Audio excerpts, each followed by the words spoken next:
our business meeting, September 17th. I'm calling to order. May we stand for the Pledge of Allegiance.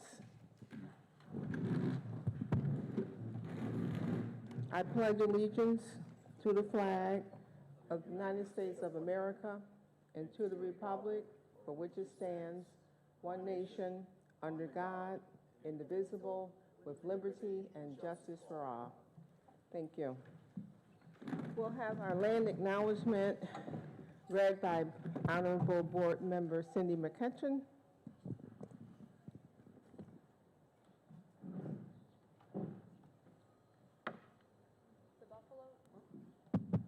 The Buffalo City School District respectfully acknowledges the Haudenosaunee Confederacy on whose ancestral territory our schools were built. We honor and pay tribute to the indigenous ancestors of the land we use. We acknowledge the historic, intergenerational traumas they have endured and offer hope and opportunities for healing and reconciliation as we go forward together. One key Haudenosaunee principle is to live in peace and harmony with each other in the natural world. All life should be respected and cared for because what happens to one living thing affects all living things.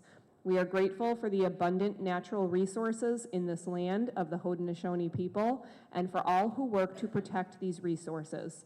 We acknowledge the Haudenosaunee people as the past, present, and future caretakers of this land and water, and we are grateful for the opportunity to live, work, and educate our children on this ancestral land. Thank you. Board Guardrail statement presented by Honorable Scott. Larry. As the board, we are committed to becoming a board focused on improving student outcomes. We recognize that our adult behaviors must change to uphold this commitment. We've given the superintendent specific guardrails that protect the values of our community.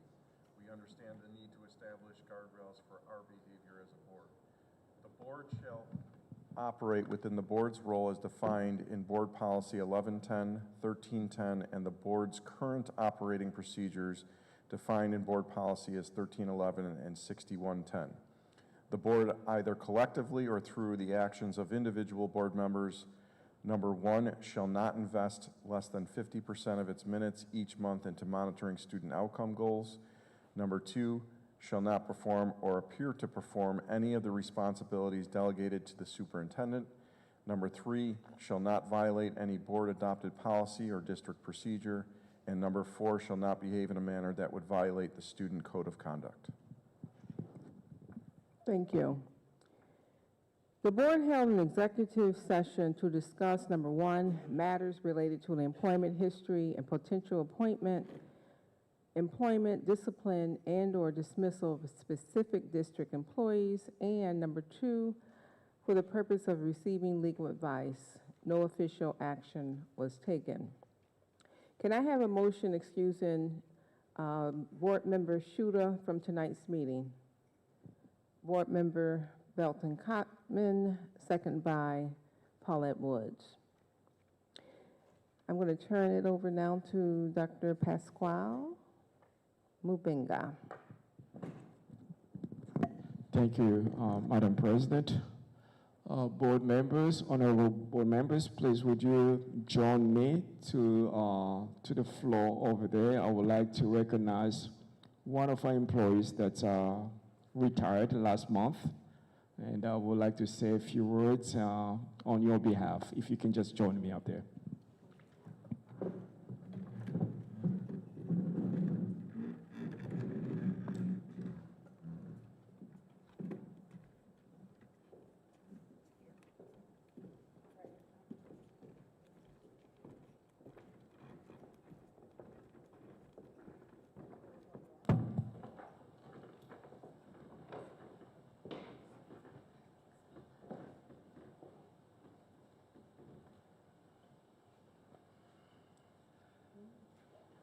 This is heavy.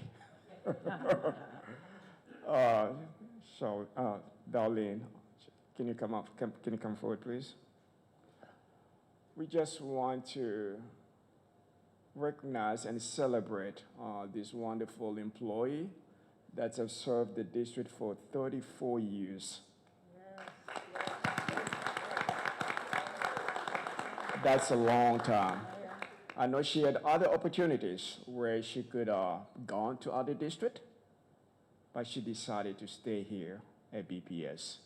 She's done phenomenal work impacting our schools, training our leaders at the school level. So we are so grateful on behalf of our Board of Education. So we're able to fund these that you're going to be able to put it somewhere in the house and be able to remember all the work that you've done at BPS. But keep in mind, you're probably just gonna go and relax a little bit, travel. You never know when you're gonna get a call from me. So on behalf of our Board of Education, we're presenting this to you, and you have the mic if you have any comments.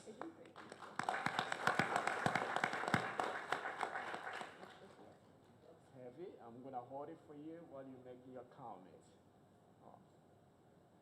All right, come in the middle here so we can have all our board members take a picture. Then we'll let the floor so that you can make your comments. Thank you.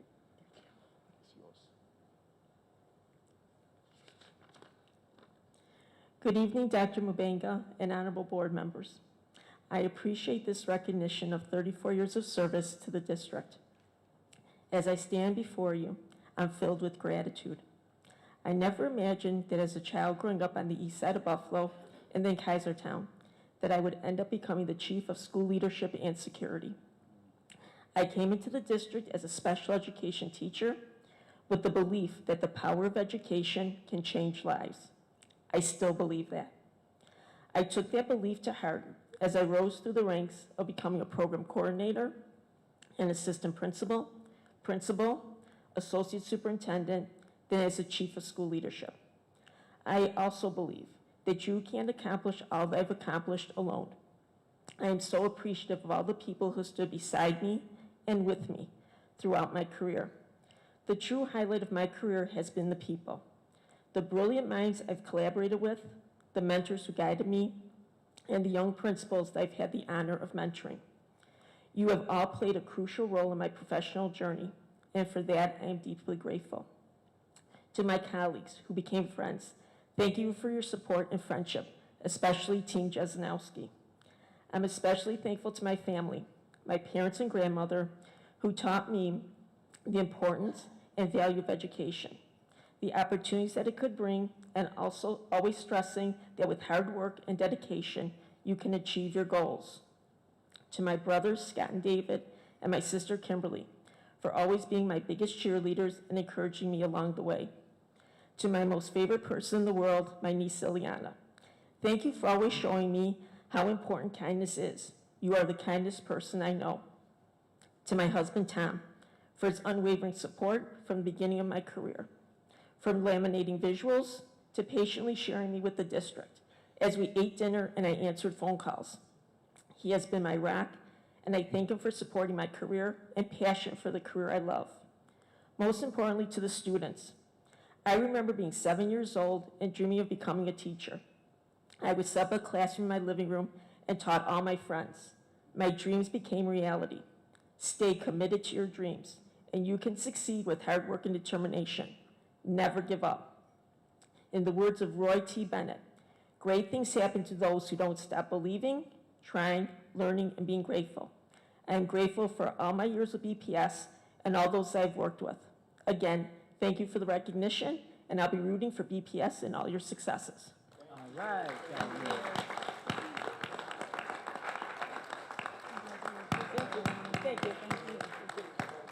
All right. Cabinet, if you want to join us for a picture, let's remove this. Paula, I think.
Okay. At this time, the board. Okay. So at this time, the board welcomes speakers who have signed up to speak at tonight's meeting. Please be reminded that all speakers' remarks must be limited to 3 minutes or less. We ask that speakers be mindful that this is a business meeting, open to the public and televised locally. Attendees and viewers include persons from throughout Western New York, including children. The board asks that speakers conduct themselves professionally and that their comments remain civil and courteous, bearing in mind that they will be heard by people of all ages. If you have printed information to share with us, please do not approach the board table. Provide your information to the district clerk, who will make sure we receive it. This is an opportunity for Buffalo's residents to address the BBOE about issues that serve the public interest and district mission, and the board asks that speakers demonstrate appropriate decorum.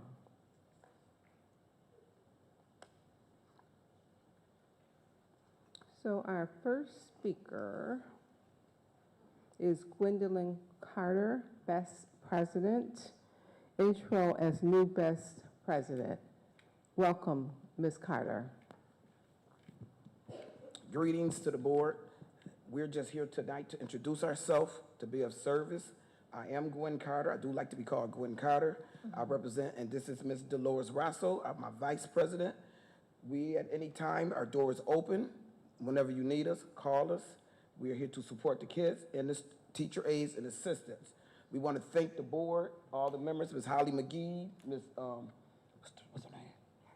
Ms. I can't pronounce your last name, Ms. Carpino. You know who you are. We want to thank you guys for working with us working on our contract. We pray that it go through.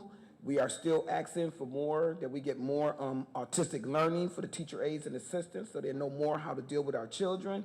So we just say, keep us in mind, pray for us, and we'll pray for you. Thank you. Thank you so much, both Gwendolyn and Dolores. Welcome.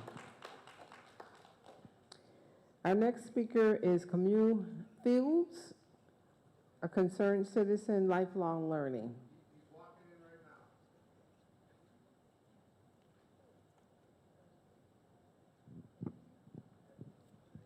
Come on, Mr. Fields.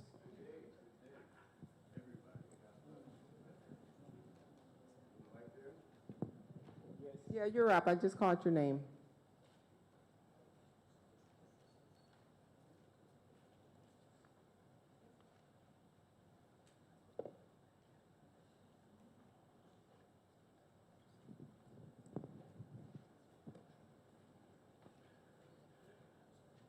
Let me catch my breath before you start the clock.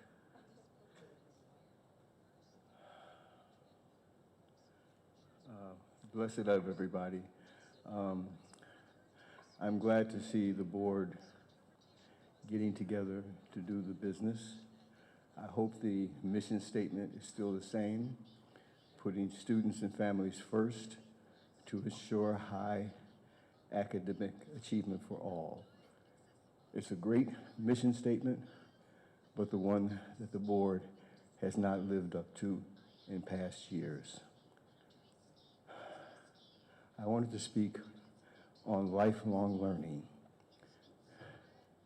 not meaning adult education, but that students should be endowed with the idea and love for knowledge and love for learning, that they don't think of the schools as the only place they go to get education. They should be empowered to know that learning is a lifelong process, something they do after school, something they do before school. The way the system is run now, students upon graduation, a lot of them, too many of them, never want to pick up a book again. And as they say, if you're not teaching the way students learn, maybe you should. So I apologize for my tardiness. I'm not used to the speakers going first or early. I'm used to sitting through a lot of ceremony. that you have to sit through before you get a chance to speak.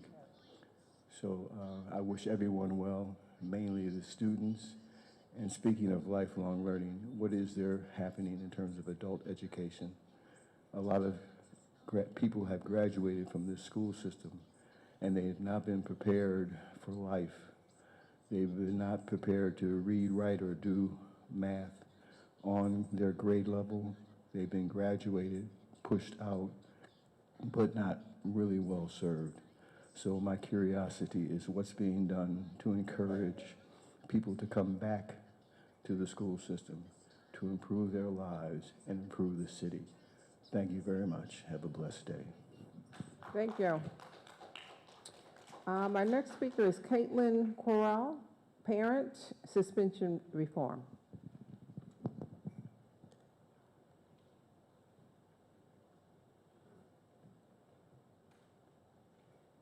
Hi there, Board. Hello, Superintendent. Before I start talking, my name is Caitlin Kroll, and I guess I am here to talk about a suspension policy, the language for which I had understood was going to be in front of the Board tonight. Is that not the case?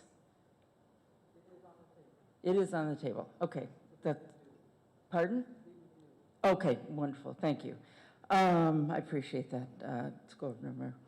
My name is Caitlin Kroll. I'm the parent of a middle schooler, and I'm here to say that I'm excited that this board and this district have the opportunity to vote in favor of a policy to help students. The amendment that will be coming before you will help the district greatly reduce the number of young kids who they are suspending. The proposed language sets up clear guardrails that substantially limit exclusionary discipline for our youngest kids. I believe that's important because currently our use of suspensions has devastating and tremendously unequal impacts.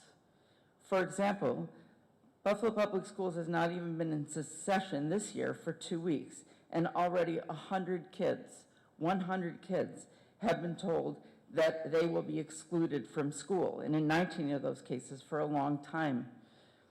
Already, kids are way more likely to be suspended if they are special ed kids, if they are poor kids, or if they are students of color. Though there are different reasons for these suspensions, what kids have heard is this: you're so bad, we can't control you. You're so bad, we can't even let you in school with everyone else. It's only been a handful of days, but we can already tell you don't deserve to be here. All these other kids and grown-ups deserve to be here, but not you. For you, there's no place. And that is what we are telling kids when we are excluding them from schools. That's what it means, I think, to be excluded.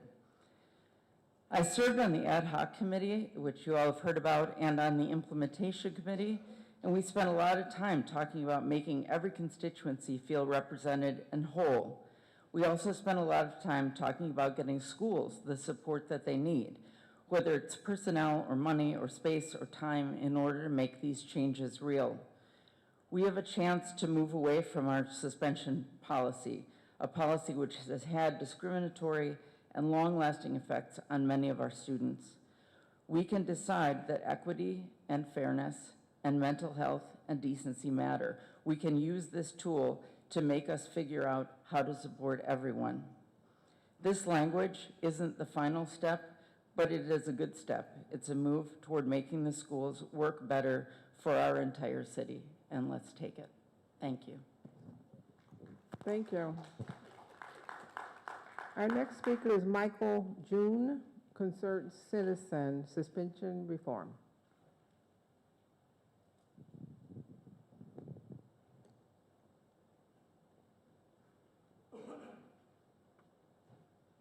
Good evening. Well, I'm here to express that suspension reform is needed all around the board, but specifically for our kids in pre-K through 3rd grade. For far too many times, I have seen our kids suspended for charges that were too ambiguous to understand to prepare a defense for. Our kids have an inalienable and constitutional right to education, and to take that away with unfair bias is not only illegal, but immoral on behalf of the education system. Education in Buffalo is unique. We are a part of the metropolitan statistical area, area, the MSA, a designation of the U.S. Census Bureau. We are second largest MSA in this area and in the state. Our city is important due to its historical role as a crucial transportation and industrial hub on the Great Lakes. Therefore, educating our youth is vital to the longevity of our city's importance, and suspending our kids as the first course of action is not conducive to our city's value. More specifically, I have first-handedly experienced how suspending our kids for reasons that do not clearly define what a student is being suspended for is constitutionally unfair. Terms like fighting, disruption, and disrespect are vague and regularly leads to subjective interpretations. There has been great overuse of suspensions for minor or subjective offenses, and as a result, disproportionately affects students of color and students with disabilities. For example, I know one kid that was suspended for bringing a toaster to school to eat a bagel. Without first attempting to find out why she couldn't eat at home, the teacher escalated the situation, and it led to a suspension for that kid for months. Now, while I'm here, a friend of mine asked for my help to find solution because her 6-year-old son was suspended for the vague offense of disruption. With my help, we found that her son was sexually abused by his uncle and was being triggered in school, which caused him to act out. He was suspended multiple times for such behavior prior to my involvement. This was wrong for him to miss so much school when if the school and the teachers and the principals would have asked questions first instead of suspending him, a solution without suspension would have been achieved. So with that said, I'm here to request that the board approve the proposed language that not only define the charges against students facing suspicion, but also severely limit the amount of pre-K to third grade kids being suspended. So with that said, our city's importance is solely riding on the education of our kids that's coming up to continue on doing the technologies and participating in the economy in a way that keeps our city important. Thank you. Our next speaker is Quinn Martha, Community Advocate, Suspension Reform.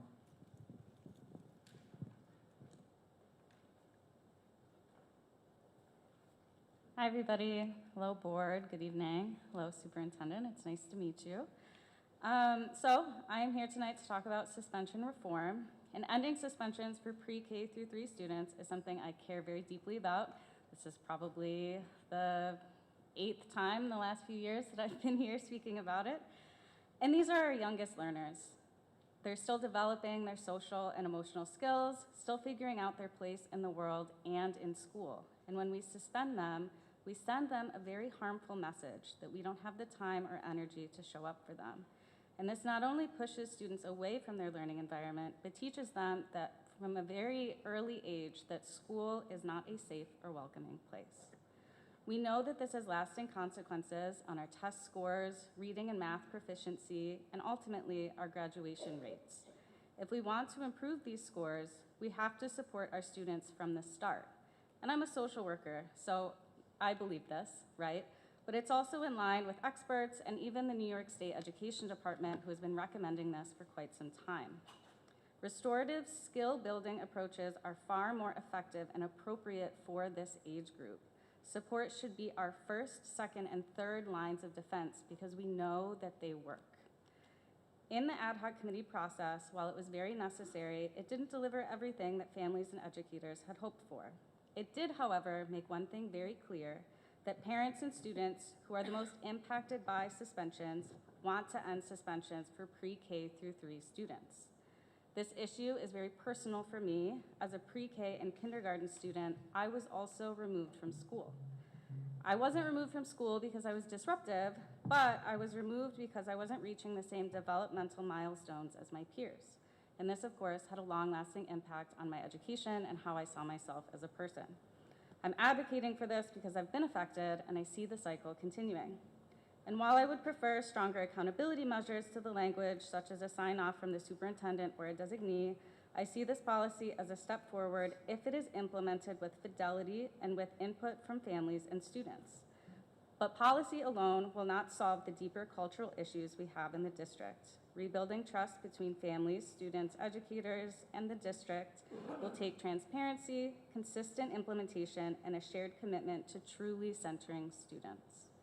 We sit at City Hall. We're not here today, so it's not as impactful. But when you're there next, you can look on the wall, and it says, "Putting students and families first to ensure high academic achievement for all." And we don't honor that statement when we send our youngest students home. Thank you. Thank you. Our next speaker is Emmanuel Radford, Parent Suspension Reform. You gotta do that, man. You good. Hello, board. Ooh, jeez. I don't want to be loud. Hello, board members. Hello, Superintendent. Nice to meet you. I'm not going to say much. Quinn said it all. I do want to mark, though, this is my first board meeting as an official BPS parent. My son started school. It must not like me. My son started school this past September. So this is my first time actually coming to the board as a parent. So that's exciting. I do want to share that similar to what's been said about suspension, I am a proponent for ending pre-K through third grade suspension because it's important. As a parent now, I've seen that my son's transition from daycare to school has been rough on me, it's been rough on him, and it's been rough on his teachers. So I can only imagine what that transition is like, and I know as a parent, I would feel better if I knew that suspension was off the table for him, and that, like I told his teachers when I first went there, that they seen parents as partners. So if you can't manage his behavior, if you don't like what he's doing, call me so I can come help, and so that his educational experience cannot be marred by his behavior, because our babies at that age just don't know. My son is doing things he just don't understand, right? He doesn't understand that he has two teachers now, and he has to listen, and he has to obey, and all these things, and it's a transition. So my hope is that when we're talking about things like eliminating these suspensions, we're centering that these families are coming in. It's a transition for everybody, and when you take suspension away, it forces people to come to the table, have constructive conversation, and it makes us better. I know I feel better when I go to my child's school and I can talk to the teacher and she sees me as an equal. She sees me as somebody who's a part of this process. And I know my sons feel better because he wakes up in the morning and he can go to school. So my hopes and my prayers is that as we consider these things, we put families first, we put students first, and we understand that at the end of the day, all of us, every adult in here, we just want the best for all our students. Thank you. Thank you. Our next speaker is Michael Hill, concerned citizen, student attire, educational environment. Good evening. Very happy to be here and have this opportunity. I think we're all here to serve. Today is U.S. Constitution Day, September 17th. And that gives me cause to think about the big picture of what it means to vision the future.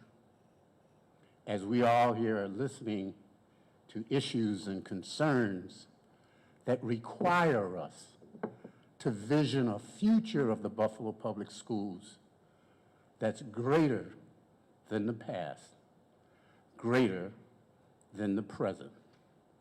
And if we think about the founding of this nation and how those founders visioned the future of a nation of diversity, of a nation of equity, of a nation of inclusion, considering the diversity of immigrants, the diversity of Native peoples, and the diversity of those who were oppressed and enslaved.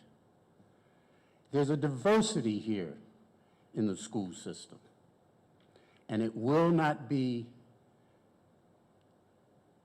well represented if it's simply thought of as a systemic matter of policy, procedures, and teacher-educator credentials.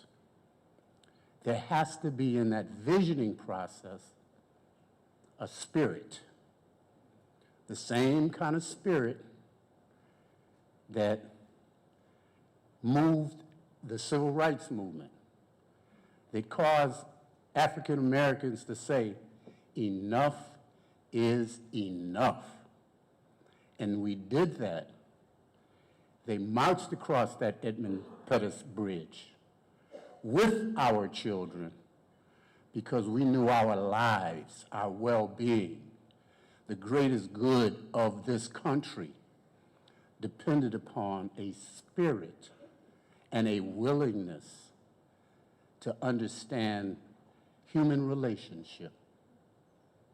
Is there positive human relationship with pre-K through 3-year-old children? If not, let's start there. Now, I only got 33 seconds. On the dress code deal, come on now. You see the way our young ladies are coming into the schools, bellies out, low-cut tops. Is that really the educational standard? Does that create the environment, which was my second point? So there's two parts of the environment. Internal mind, which is let's raise the standard of expectation, and external, which is that it takes a village to raise a child, and we are the village. So I offer that, and I'm more than willing to be available for further discussion because I believe, and I see you have these LLC transformation folks that are on your agenda. Transformation ain't a business. Transformation comes from the heart. Thank you. Thank you. Our next speaker, forgive me for mispronouncing your name if I do, Kuanin Doll, student wellness.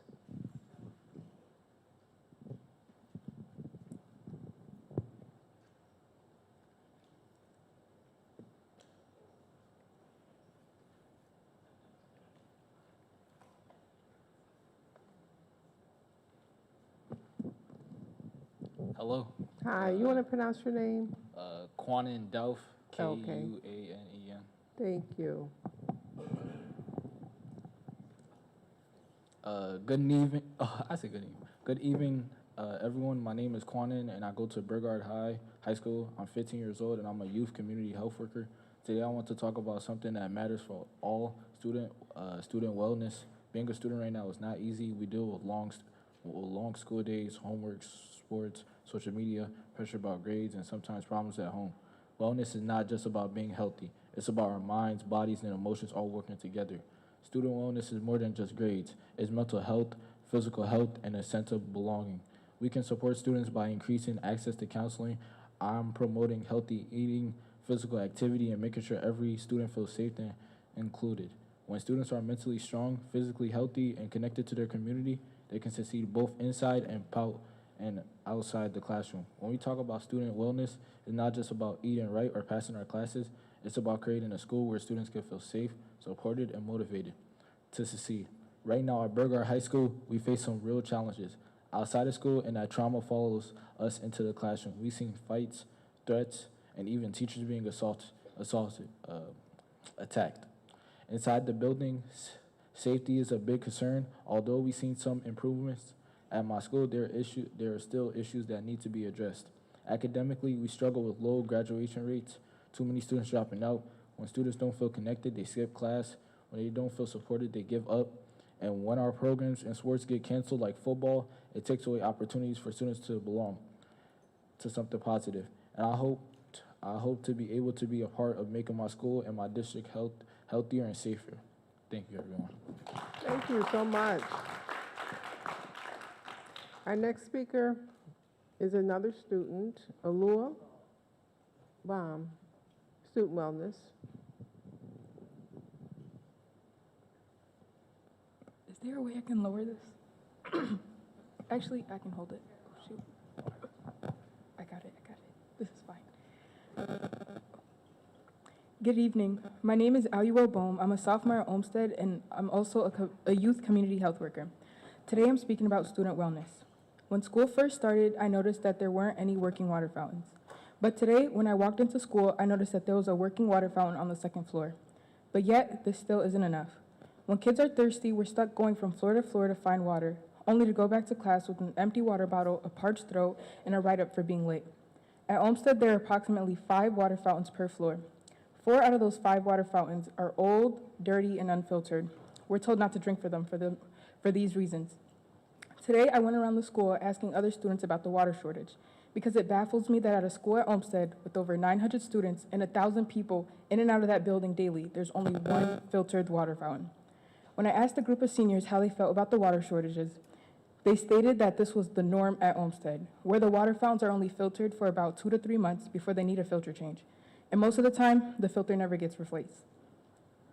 When I asked why they don't speak up, a kid told me verbatim, "Why would I say anything to the teachers? They can't help if they can't relate." So here I am today, speaking on behalf of myself and the other students at Olmsted. When I ask, when will we see a change? When can we go one full school year without any water shortages? Thank you. Okay, thank you. Our next speaker is Ed Spidell, DPCC President. I have a lot to say.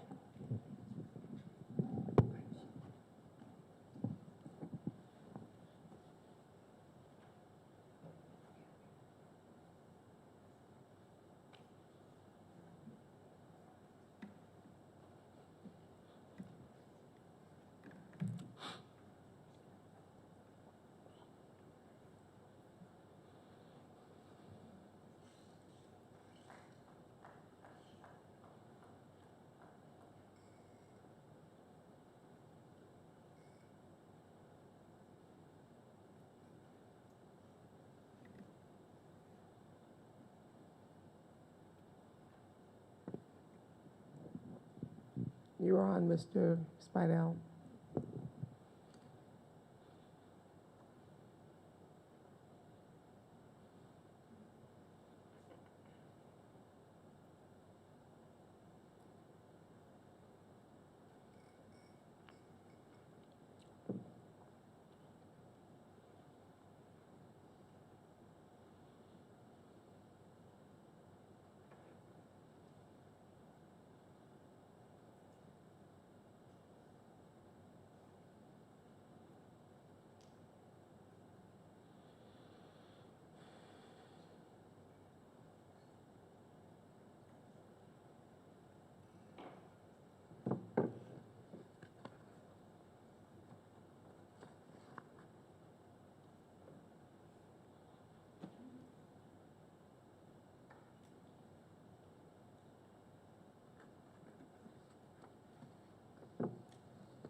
Thank you for listening.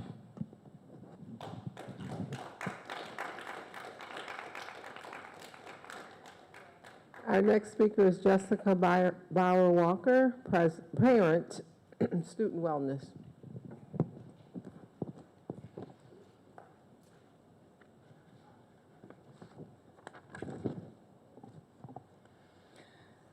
Good evening, Superintendent and board members. I'm Jessica Bauer Walker. I'm a parent, community health worker, and restorative practitioner. I've been working in the district as a parent leader and community partner to align public health and community engagement practice as an educator and organizer for about 15 years. I know we have a lot of good people, programs, policies, and practices in the district. I want to thank the many individuals from school and district administrators to teachers to support staff who have had a deep commitment to our families, who partner with us as parents and advocates, especially when children are in distress and need help. We have structures in place to support student wellness, like school wellness teams, and to support shared decision-making, like school-based management teams. We have a code of conduct with a lot of good language related to trauma-informed care and restorative justice and practices, positive behavior interventions. We have a parent involvement policy that includes roles for parents that focus on deep engagement. Unfortunately, there's many instances where this is not actually in practice, and words only go so far. We need to listen to parents and students. I'm here to amplify the students that we have brought here. It's not easy to come here and as parents and students at the end of a long school day managing a lot of things and speak about the issues important to us. As Kwanan just shared, some of the issues around safety and what he's experienced as a young person in community, only he knows about. The students have repeatedly brought issues around water access. I mean, this is unbelievable that our students don't have regular, fresh, clean water to drink in our schools. We don't know this a lot of the time because we have our own water sources. So there's some things only parents and students know, and we want to amplify that. Please know we want to work with you and be part of the solution. Restorative practices and wellness and shared decision-making needs to be operationalized. It needs to be co-produced with those directly impacted with our lived experience. When we set up task forces and ad hoc committees and we say that everybody has an equal voice, and we say as parents and students that that's not our experience, please believe us. Because again, we come to the table, we come to these board meetings. I recruit youth to be community health workers out of suspension hearings, out of situations that they shouldn't be involved in. We try to give them healthy outlets. So we want to partner with you. We need a functional structure to do so. If we're making recommendations to the board and the superintendent and district administrators, we need to have some different ways for doing so. So again, please, we know there's many good people out here. We know there's many good structures. We see a lot of opportunities. We're really excited about Dr. Mubenga's leadership. Please sit down and work with us as full partners so that we can make sure that we have healthy, safe students. Healthy kids are better learners. We want to see high academic achievement and all of our students reading and writing on grade level and moving on into community employment opportunities where they can really support our Buffalo community. Thank you. Thank you. And our last speaker is Rakia Akhter, parent on transportation. Here she comes.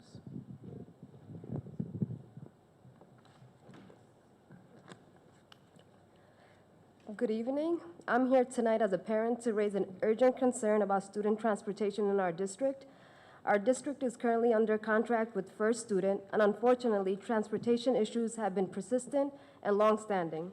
Buses are frequently late, or at times drivers are missing altogether, leaving families without any clear alternatives. In past years, my family and many others have struggled with this problem, but this year it has become extremely problematic, personally.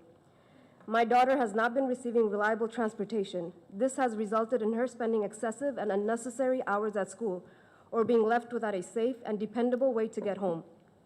This past Monday, my daughter waited quietly in a room until I got out of work, which felt more like a punishment than support. That is not sustainable or an appropriate solution. This is not just an inconvenience, it impacts learning, family structures, schedules, and most importantly, student well-being and safety. Transportation is a fundamental service that ensures equity and access to education. When it fails, families are left scrambling and students pay the price. I urge the board to hold First Student accountable to the terms of their contract and to ensure immediate improvements in service. If the current provider cannot meet the district's needs, then the district must begin exploring alternative solutions. Families deserve transparency, accountability, and above all, a reliable plan that ensures every student has safe and consistent transportation to and from school. Thank you for your time and taking this issue seriously. Thank you. Response to the speakers, Dr. Mubenga? Thank you, President. Just want to say thank you to starting with our student. after long hours of work at school. Being able to come and join us at the board meeting means a lot. We thank you. To all the speakers, I just want to say this, we heard you. As I was sitting here listening to all your comments and remarks, and my staff as well on my left, they're also taking notes of all the issues that you were able to bring up. So I take notes and they're taking notes as well. So hopefully we're going to be able to be addressing those issues, and the more we're addressing these issues, and the less public comments in regard to those specific topics that you will be able to bring in the future. Again, thank you for your time, and thank you for all the comments. We took really good notes of all your remarks. Thank you.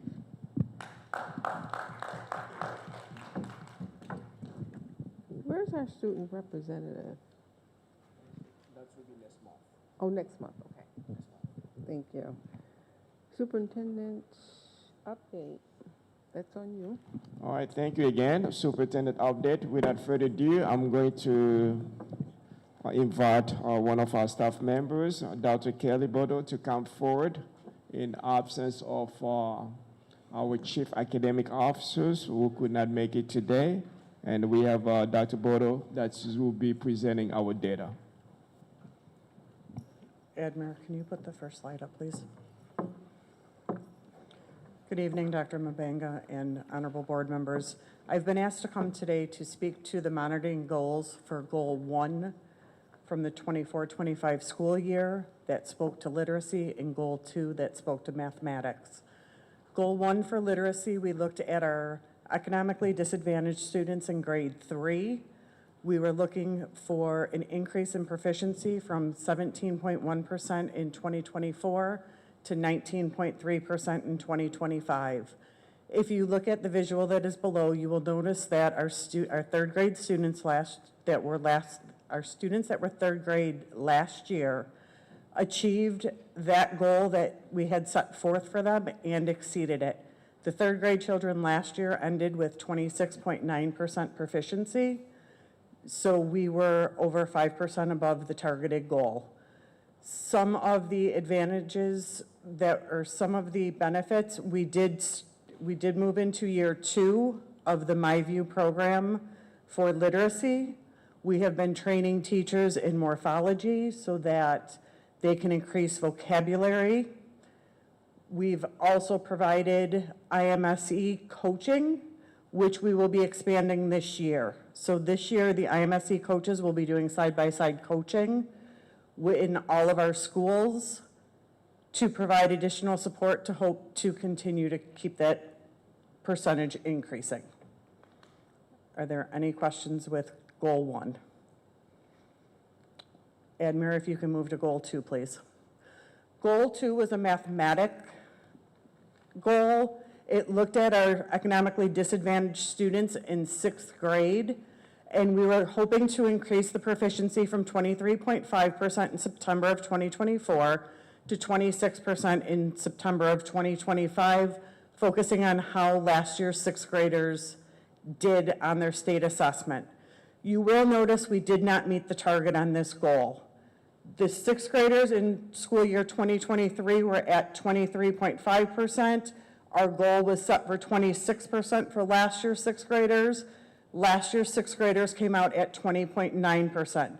What I would like to point out to the board that is not on this visual is those students that were at 20.9% in school year 2024 as 6th graders were actually at 14.3% proficiency as 5th graders in 23-24. So while we did not meet the target of 26%, that group of students did increase proficiency from 14.3% to 20.9%. We know last year was the first year that we brought on the Reveal math implementation. We know typically in a first year of a program, we do see a slight implementation dip. We are offering professional development to continue to ensure that teachers are familiar with the program.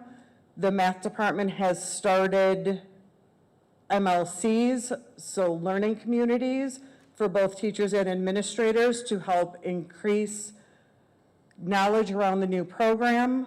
The director of math is walking buildings along with me to provide additional support, and we will continue to focus on the data of the sixth grade students to ensure that they continue to move on an upward trajectory. Questions for this goal? But before you start asking questions, just my general comments is going to be, yes, as we look at numbers, and we also know that folks at home that are watching these numbers, we're not pleased where we are. We have a lot of work to do, and when we're looking at we're in the 20s, and nobody should be pleased. I'll say this for myself, my cabinet, our teachers, and our leaders in our schools as well, and even our parents. We have a lot of work to do, and that is going to take all of us to make sure that we really start trending in the right direction.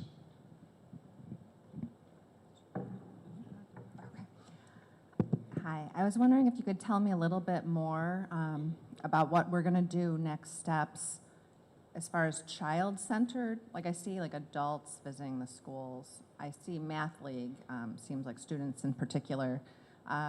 I guess maybe RTI comes to mind specifically, but what are some things we're doing for students in the school right now?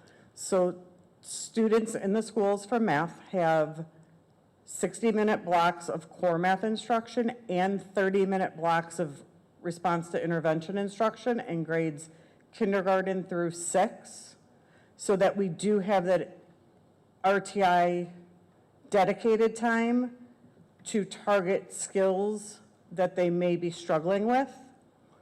You did bring up Math League. We are moving forward with Math League, but that's not every student in the district, but we are allowing schools to expand their teams this year. So we will be providing supports to teachers to ensure that during that RTI time, there is more targeted intervention for students. And we are providing additional supports to ensure that the program moves out with fidelity. The other piece I did not speak to is last year when we first started Reveal, we introduced Alex at grades 3 through 8, which is an online intervention program that works with the students.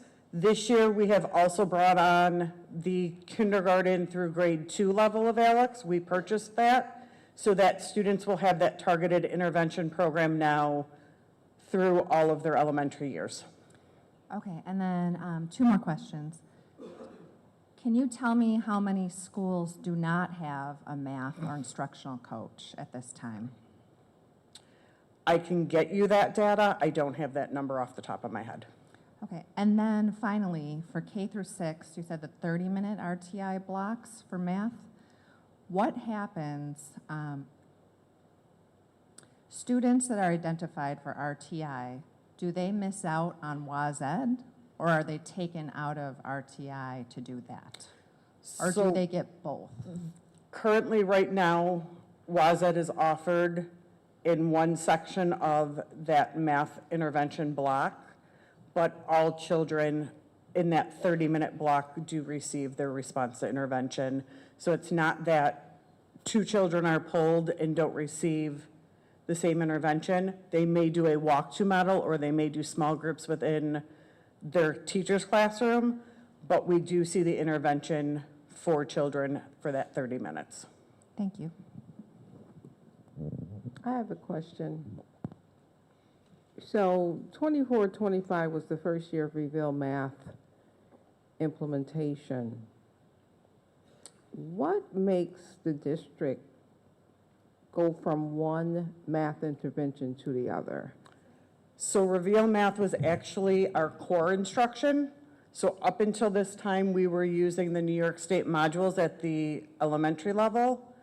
We did an adoption, and Jadon Wagstaff has also been working with the, I'm going to use the term NERN team. It's a national organization that's also looking at best practices within math and looking at high-level instructional materials.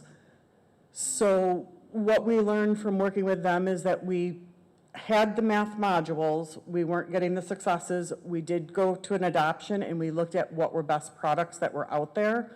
We went through a 5-step rubric and we ended up adopting the Reveal Math with looking at the studies that were supporting the program. Reveal Math actually within the teachers editions has a 2-pathway model that teachers can use. One is more of a teacher facilitated, where students are working together in small groups to help support each other with peer learning. The other one is a little bit more of a direct instruction route, but it does break it down for teachers. It gives them intervention strategies, it gives them enrichment activities, and it bundles the program with online resources that we didn't necessarily have with the math modules.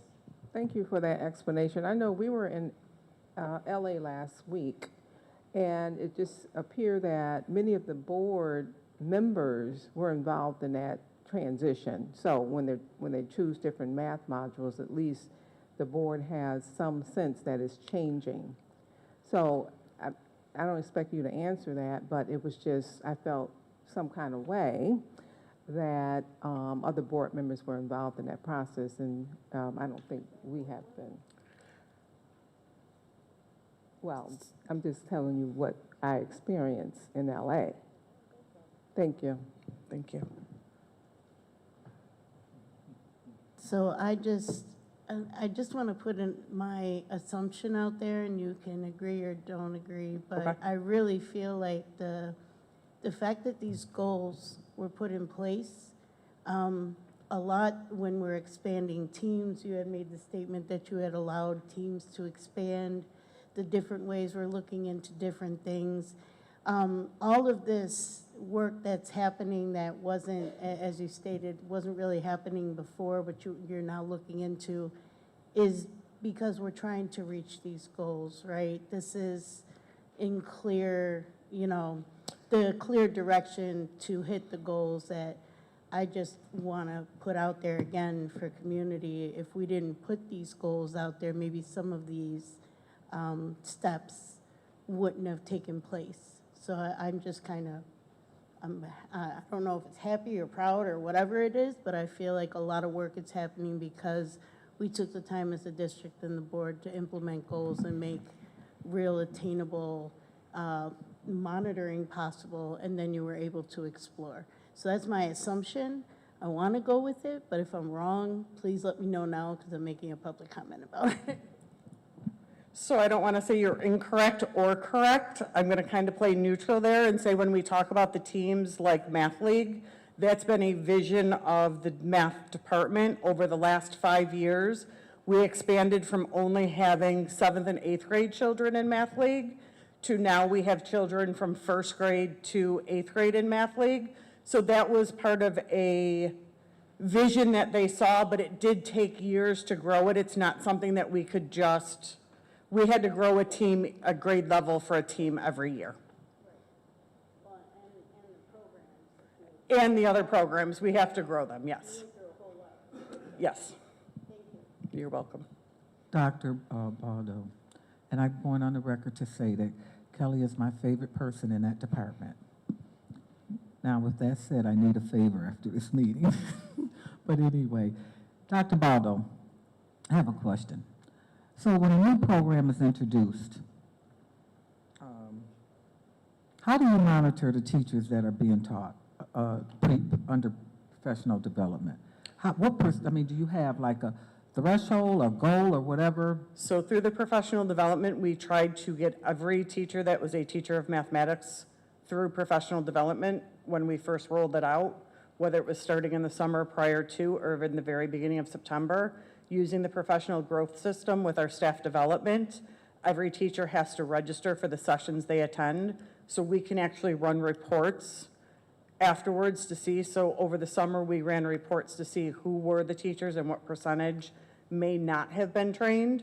And we actually then crosswalked that with what were they teaching. So it may have been an elementary teacher that came up not trained at 4th grade, but that teacher may, when we looked at their master schedule, it may be a school that departmentalizes. So they may be delivering all of the English language arts or all of the science and social studies. So while they may be in our percentage that was not trained, they may not have been somebody that we targeted immediately. We did look for all of the teachers that were instructing math first to try and get them all through. We did it in a three-prong approach. We offered training during the summer. We offered pull-out sessions where we provided substitute teachers, and we also provided additional training for teachers that were not scoring on superintendent's conference days if they didn't get training early in the year to ensure they had training going into this upcoming year. We also offered 1 hour online training with like the Alex programming. The vendor gave us snippets in case if we had to push out some additional training, and the coaches also went out to schools to provide supports to the teachers of math to ensure that they understood programs. When Jadon and I would do building walks, there were times when if we saw something that was not being delivered correctly, we did send a coach back, but Jadon also took the time to go through the teacher's manual and parts of the instructional guides to actually show the building administrators how the lesson should be flowing through the classroom so that they were also provided with that. And then backtracking to also add additional support, we've worked with building coaches and we've worked with some of the administrators on Saturdays to let them know what they should be seeing during the while they're doing their walks during the month. That's for the math side of it. For the English language arts side of it, we were offering the morphology and the Orton-Gillingham training and the letters training, and it was a very similar process where we maintained the records for Orton-Gillingham of the 5-day sequence that teachers were taking. We worked with staff development to ensure that we recorded that they were there for all 5 days or not, so we knew if we had to make up a session with them, what session had to be made up. So we keep track of that using our professional growth system. Thank you for that. Now, the reason I ask that is that do you ever look at the scores of the teachers and see if these are, the low scores are based upon teachers who have not taken the training? Do you dig that deep into things? We dig down to look at the scores, and then we do look at teacher comparisons. It may not necessarily be related just to professional development. There may be some other underlying math content knowledge or literacy content knowledge, but we do look at we do desegregate data down. Okay, so at what point are teachers required to have taken the course, a drop-dead date? Is there a drop-dead date for these new programs? Because one of the things that someone shared with me is that a large percentage of the teachers had not been trained. And when I asked why, and they said that they either didn't want to come this summer, get training in the summer, or they take off when there's training that's in the district. And so I'm trying to figure out, when we look at this data, okay, because we did not, the data that you give us is never desegregated to school by school. But I personally feel that we should be looking at that. And based on the conversation we had at the last convention we were at, the speaker was clear to say, don't let anybody tell you not to ask about a group of children that are not performing and to dig down into the data. Okay, don't accept numbers across the board because there are too many students that'll pull them up. Focus in on the least of these is what he said. Focus in on the least of these. And if I remember right, I think that was Attorney Bert, was the attorney guy, Bert Reynolds or someone his name was, I can't remember. What was it? Stevenson? What was his name? Yeah, it was him. Brian Stevenson said, make sure we focus in on the least of these children. And so that's the reason I'm asking that, because typically my district is the district that has a lot of challenging students. And without having a beginning of the year, a middle of the year, an end of the year, I don't know how Ferry is doing. And I've asked on several occasions to have somewhat of a report card or something to see. Why did I, as a board member, want a report card to see what was going on in my district is because I wanted to make sure that Ferry was growing, okay? And so I've asked that, and I feel that the resources that are coming to the district do not always come in an equitable way. And I'm gonna bring that up in the near future on the bond, or the bond ban that we're talking about. But the reason I ask for that, or I feel that that's important for us to have, is to make sure that growth is happening. And that's my concern. As I exit out of the district, I know, based on when I came in, what my district reflected. Okay, Dr. Williams, who was at the superintendent at the time, gave me some information, gave me a whole package about Ferry, including staffing. And so as I'm exiting, I want to make sure, and I'm positive my district is in better shape than it was. I know that to be a fact, but I want to know more about my district, because I want to know how many special ed children are in my district. I want to know how many things, math, doctor. I want to know this stuff because Ferry traditionally was the district that struggled the most hardest. And so those are the reasons that I asked those questions. And in fairness to you, you've always been kind to me. You've always given me my answers. We started with the science kits, okay? We go way back, okay? And so I just wanted to bring that up, that I'm concerned that we're not looking just across the board at the whole district, but we're not lumping them by districts, because there are some things that are happening in certain districts that are not happening in other districts, and Ferry is one of those districts that has a tendency to somehow or another get left out the equation a little bit. I'm not saying you're doing it, but sometimes we get the more difficult children and less experienced, proficient staff and things like that. So thank you for breaking that down, because it was important to me to know that you guys are doing that level of work and that you are monitoring these people who are not coming to training and who continue to get a paycheck and not come to training. I think there should be a drop-dead date on everything that is released in this district to make sure that the teachers get the information so the students can have it. Because my understanding is there are teachers who have opted not to take the training. That's what I was told recently by one of my principals. Thank you.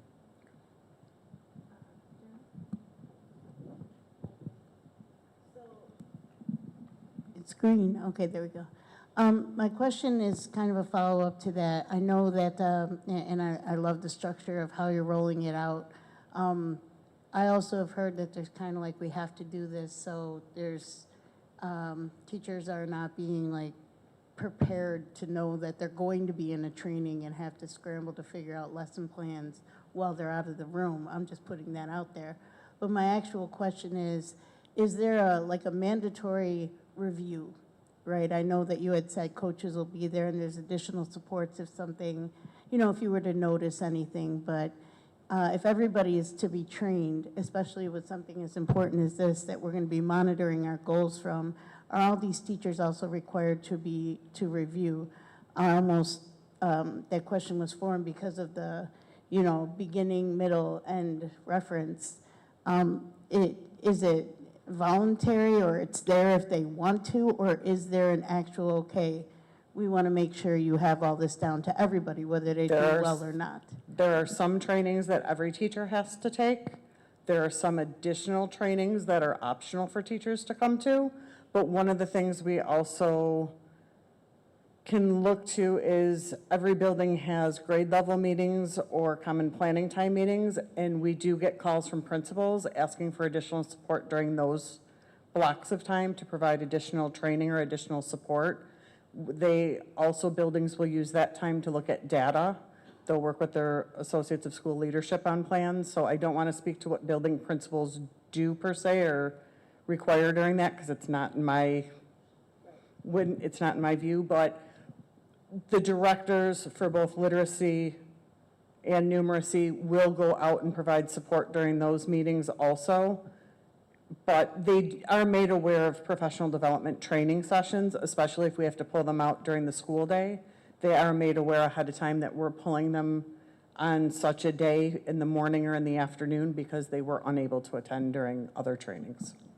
I just want to make it clear and for the record that if we are doing these goals as a district as a whole, then I would expect that regardless of how, and this is where some of our issues have come from, I'm 9 years on the board now, some buildings, some do, some buildings don't, some do, some don't. There has to be a par, right? So if there's a review for something that we have to do across the board, no matter what school you go to, if there's a mandatory review, same as what has been mentioned, that they have to attend in order to make sure that these systems in place, which are to meet these goals, are being utilized correctly, instead of, well, the data shows this is a review on top of those meetings. You know what I mean? I just wanted, it would make me feel a lot better as a grandparent of third graders and first graders, and, you know, so I'm just looking for a steady review, not just based on whether or not they opt into one, or if someone sees somebody is, you know, just making sure it's mandatory so there is no excuse if something is going on. And then those meetings can be based off of that review as well. So I'm just telling you what, and I've been, you know, kind of screaming PAR across this district since I walked and sat in this seat, so. Thank you. Dr. Kelly, thank you so much for a fine presentation. It looks certainly looks like we've made some inroads in literacy for third grade economically disadvantaged students, and we still have a ways to go in addition to the math. So thank you so much. Thank you.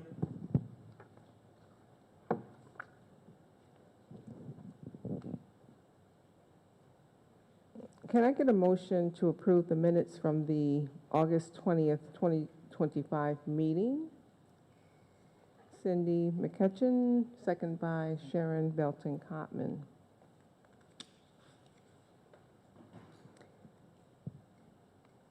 Can I get a motion to accept the consent agenda? Belton-Cotman and Woods. Are there any questions or comments?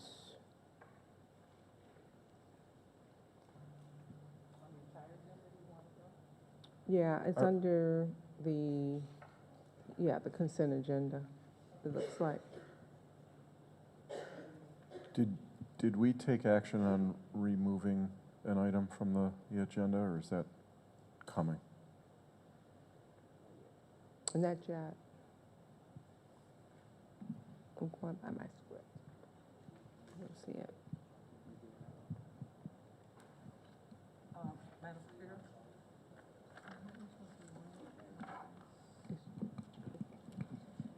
Chair? For clarification, I believe the superintendent was electing to remove item 24A from the consent agenda. Madam Chair, I'd just like to go on record for something I feel is important and I say on behalf of my constituents. In regards to the item 26A, the receipt of the bond process, I want to first of all go on record to thank Controller Barbara Miller-Williams for approving Buffalo Public Schools construction efforts. And I appreciate the fact that the adults decided to do what was best for children first and foremost. With that said,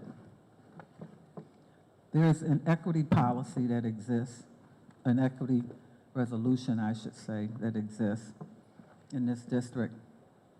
Under this ban, I do not see where equity is fair, has been applied.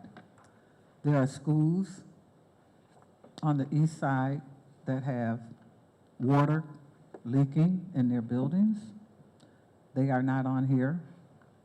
The majority of these schools are in South Buffalo, and City Honors takes the lion's share with almost 29%, almost a third of the money that is being banned at this time, not banned. And I want to go on record to say that it does not make sense to have equity policies and procedures if we are not making sure that every district in this city gets an opportunity to improve their buildings in a fair and equitable way. And that's how I feel about it. And it's not a debatable item. I'm not asking for anybody to explain it. I'm going on record to say that I do not feel that this sale is reflective of the true needs of the most dire schools on the east side of Buffalo. And Dr. Mbenga, I'll go on record to say this was decided before you came. Thank you. Duly noted.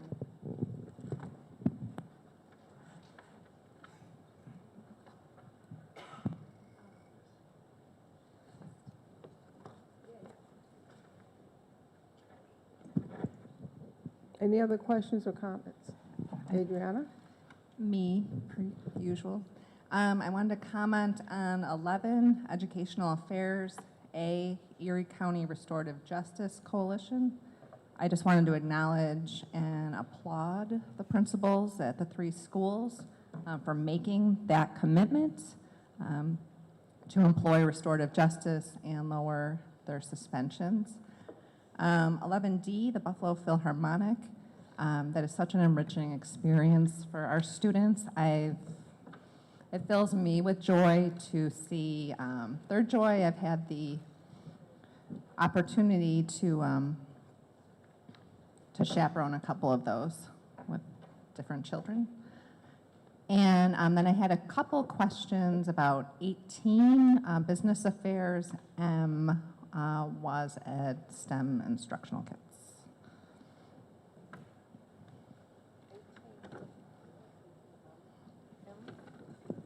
Correct, yes. 18M.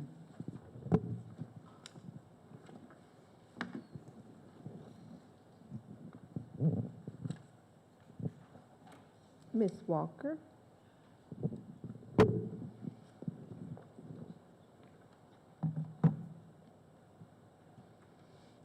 Hi. Thank you.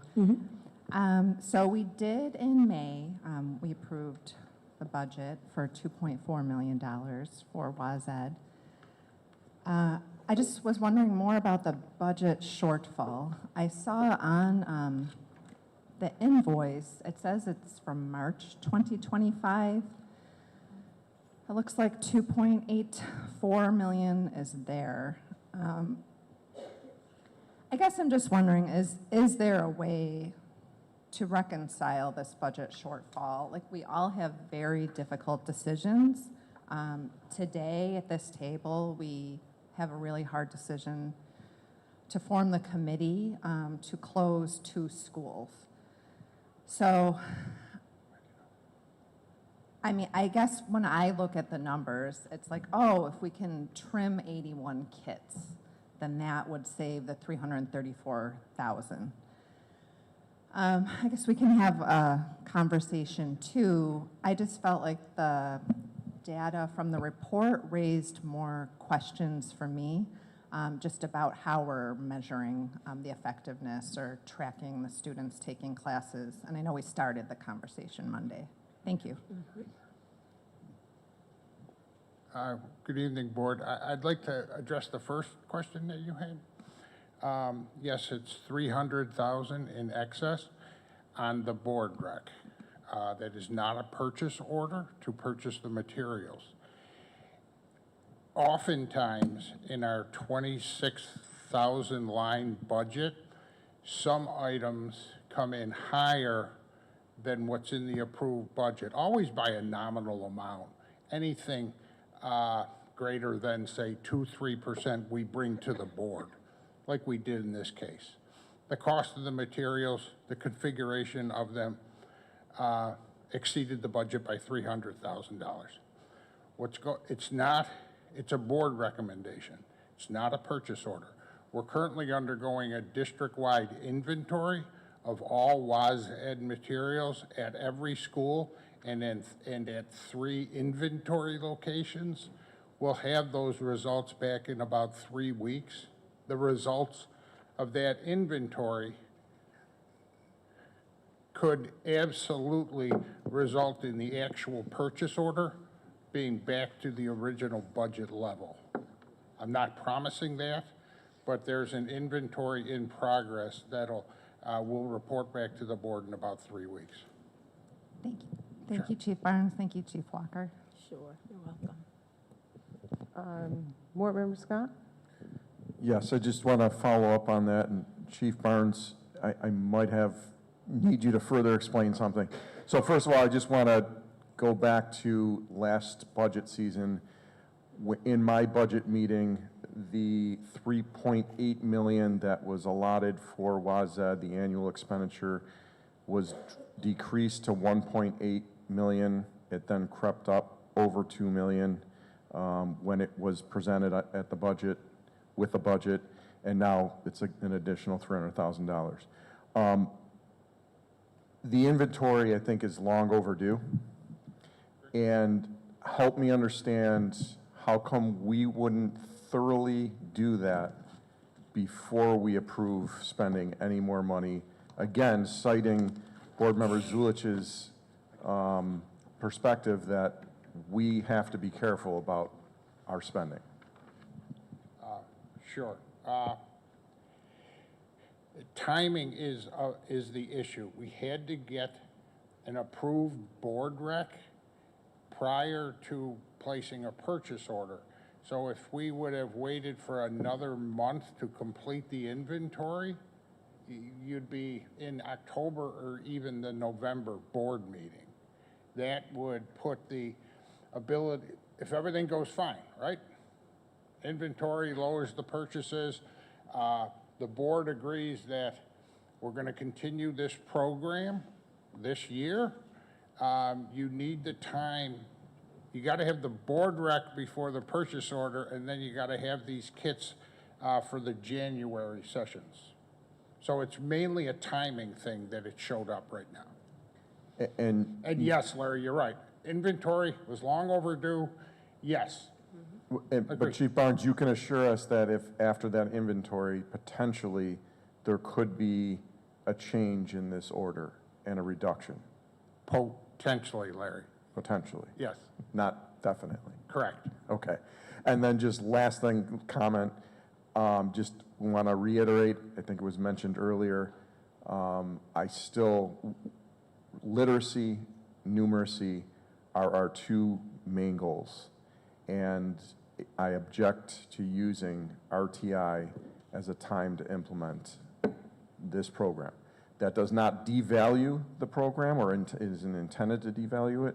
It's just that I think it needs to be, we need to find a better way to implement it so that the students that truly need intervention during that period are getting it.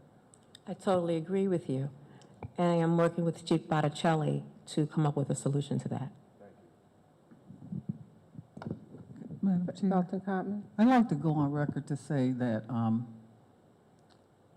if you have ever been in a school that functions well with WISED, you will see that they do literacy and numeracy. One of the teachers said to me, my L students can't speak English that well, but they can say in second grade longitude and latitude. Okay, I don't think I learned that word quite as it kept to trigonometry, but that's a whole nother conversation. What we are here to do is to make sure that we prepare our children for the future. And that's what WISED does.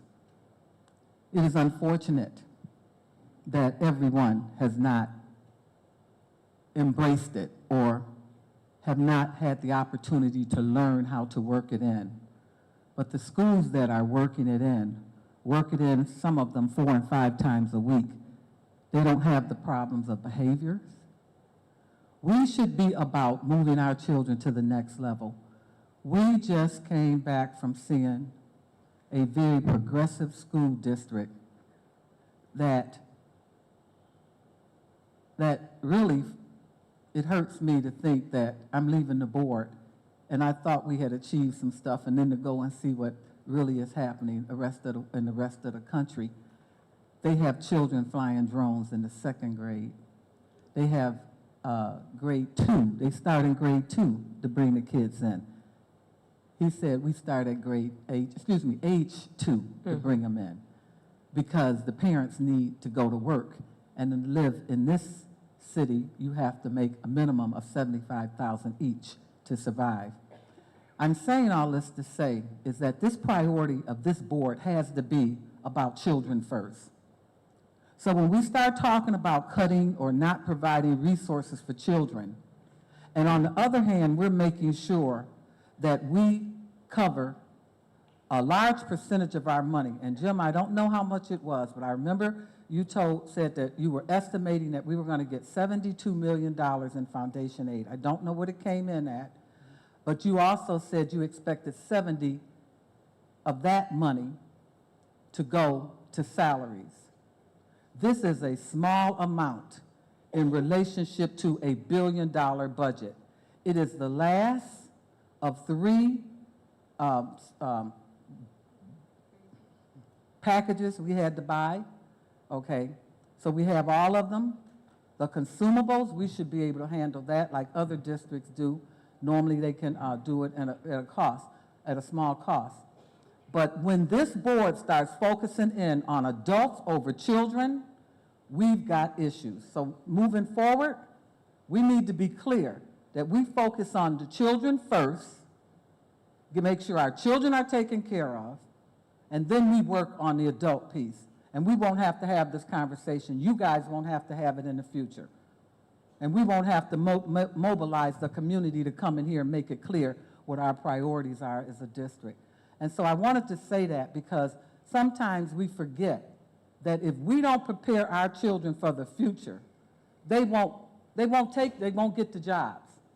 And so that's what, right now, WASED and some of these buildings are being used for global. They're doing global with WASED. Okay, so don't think, if you don't know about it, go on their webpage, you can see their entire curriculum. It's out there. Okay, so this is really serious. I thank you all for voting this through today, okay, because the community is expecting it and our children are expecting it. And I am going to know for a fact that Dr. Mubenga is going to make sure that a comprehensive plan, well, thank you, is put together, that we move this forward, and I hope it goes through the Educational Support Committee next month so that we can do what we have to do to expand our children's minds and prepare them for the jobs of the future.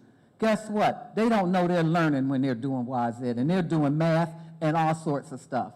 Okay, so know what it is. And the curriculum, again, is on the webpage, so you can see it. Not our webpage, WASED's webpage. Thank you. Thank you, Board Member Cotman. Board Member McKetchin? Thank you.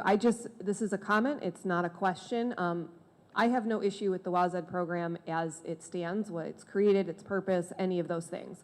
But I just want to acknowledge the fact that we wouldn't be debating this issue right now if the correct figure was offered when we voted on the budget. And so what is attached to the board packet is an invoice from WASED dated March 4th that expired April 30th, right? So that's got that 2.8 number that we're kind of arguing over, which is that $330,000 difference. That is dated before a budget vote happened, and we know that lots of changes were occurring to the budget on a regular basis. And so I just want to uplift that piece. It's not the program itself. I'm excited to see what happens when we go through an inventory and see what information we can garner from that. But the concern I have is that we, from what I can see, that is in front of me, we technically had the correct figure that we could have voted on in May. That's really it for me.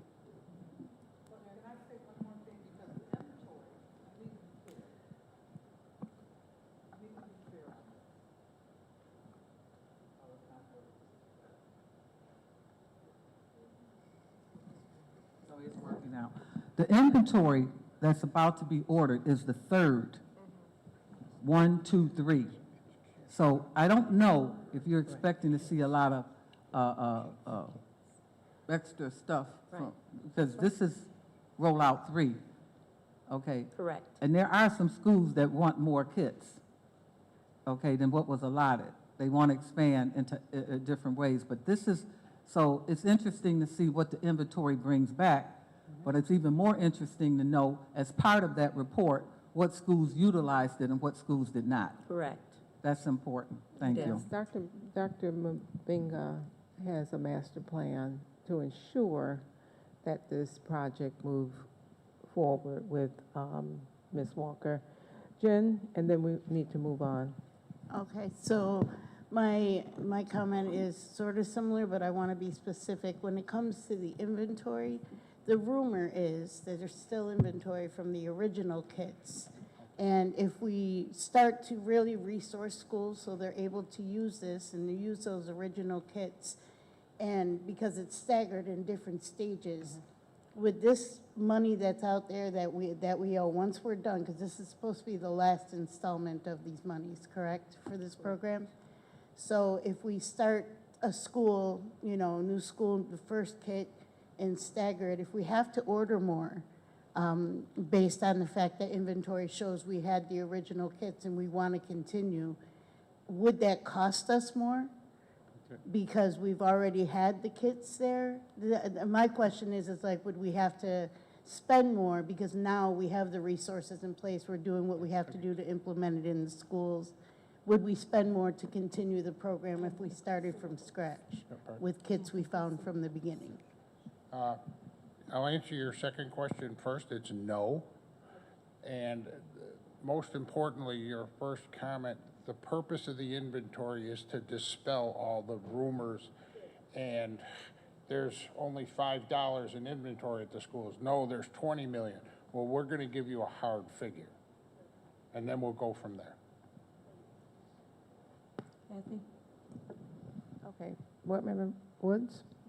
I just want to make it real clear that my schools have been asking for the WISED materials and fighting over it. Hutch Tech is totally trying to get more access to the WISED materials and the 3D printers. This is the jobs of the future. My school, Mikowski, is using these programs, and they started it even before they could get any materials, and they're asking for more. My school, Waterfront, was doing 3D planning and aggressively looking for and thanking God for WISED. My school 48 is using this program exemplary. This is the jobs of the future, $100,000 jobs for our kids. We are an education facility, and we should lead. And I saw that in California, and there are a number of other areas that we need to be leading in and not looking back. So if we need to tighten up the management, inventory control, and straighten it out, I think we've got a superintendent who can handle it. So let's go forward.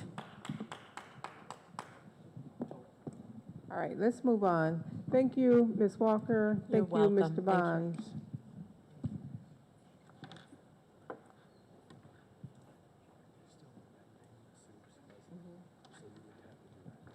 Okay. All right. So one other thing, since we're on the consent agenda, there's a resolution, school closure committee. And in that resolution, it originally, this is the superintendent's resolution, it originally talked about appointing 2 members of the board by me, the president. And I want to offer an amended item to that and offer a 3rd board member. So my names that I want to choose would be Honorable Board Member Janita Everhart and Honorable Adriana Zulik. And then 3rd, Honorable Sharon Belton Cotman.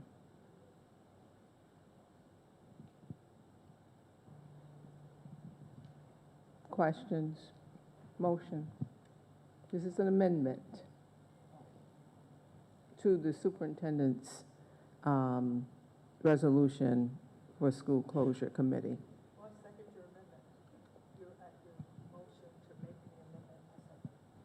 Thank you. Questions, comments?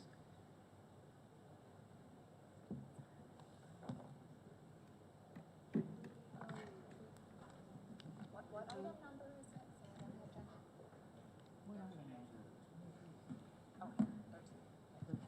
it? 13A. The amendment, so my question is, you're going to have a designee from the staff, correct? And then, right, and then the 2 board members. Right. So my question is why? We have 2 at-large members who are going to be, who are on the board and will be for the next few years. And it's almost as if I may not be, depending on the election, on this board come January. If the closures and if any work commences after January, this particular board member is no longer with us. So Right. does that work? I guess it's not the answer, it's not the question why. Would the new board member in her position take over any work and be the next person because you would have 3, or would you rename someone in her place if No. the work continues? Yeah, what would happen, that's a good question, thank you.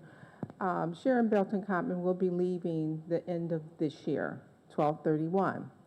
I think that her expertise, her experience, her knowledge about the district is worthwhile for our 2 at-large members to garner from. That was really the intention. And so once she leaves, Adriana Zulik and Janita Everhart will be capable of continuing the process if we don't close by the end of this year. December is the deadline, Correct. so it's not next year, now. Could that language just be put in the amendment then?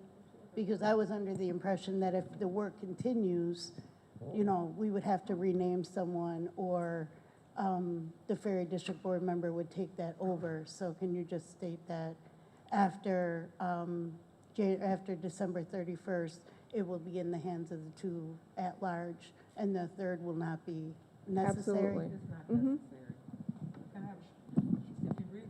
If you read the resolution is until December of 2025.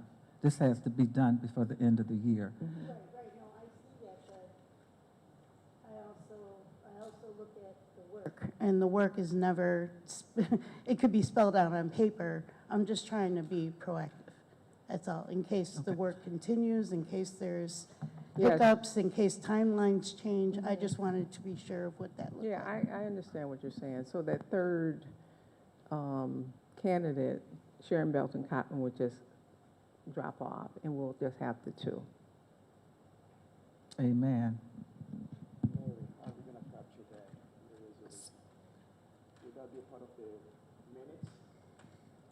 No, it should be named. So do we still have a cabinet member too? Yeah, that's what I asked. Oh. What was your question, Adriana? Oh, I was just double checking that we still had a cabinet level administrator. I must have missed it. All right, so, President, Members Brown. go ahead, Honorable Scott. So, I'd like to suggest make a second amendment under number 3, where it says each board member shall nominate a representative. I would like to add who is not an employee of BPS, a relative of a board member, or a candidate for the board in the November election.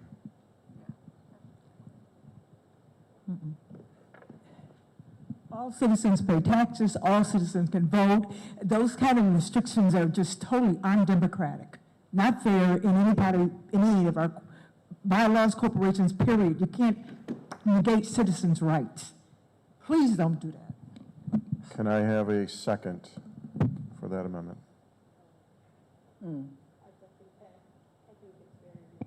Legal. Okay. Madam- Counsel? Point of clarification or point of order. You currently have 2 motions to amend. So if it is the board's will, we can poll on the separate amendments or together. I'm honestly not sure where it stands right now with the amendments in what has been discussed. So I know the first amendment, I think, was made by the board president to amend it to have the 3 co-chairs, Board Member Zulich, Board Member Everhart, and Board Member Belton-Cotman, with the understanding that as of December 31st, if the committee is still meeting, Board Member Belton-Cotman would no longer be a co-chair, and it would be the 2 co-chairs leading. Then there was the proposed second amendment that would limit the eligibility for members of the committee to what Vice President Scott indicated. So if the board's will is to have a poll, there has been a motion and a second on both amendments. We can do them together or separately. I think separately makes sense, but it's the board's direction at this point in time, because you do have an open motion to amend, and now you have a second open motion to amend. Need to do it separate. Because this disenfranchisement at this table right about now is not going to work. That's what this is about. Okay. And if it's the board's will, it's like on the first motion to amend, then it would be the first motion that will be polling the board for is the motion to amend the superintendent's resolution, which is item 13A, to modify it to reflect the 3 co-chairs as named by the board president, as stated by her. I'm sorry, can we do a point of clarity? When did the board determine that it would only be 2 people?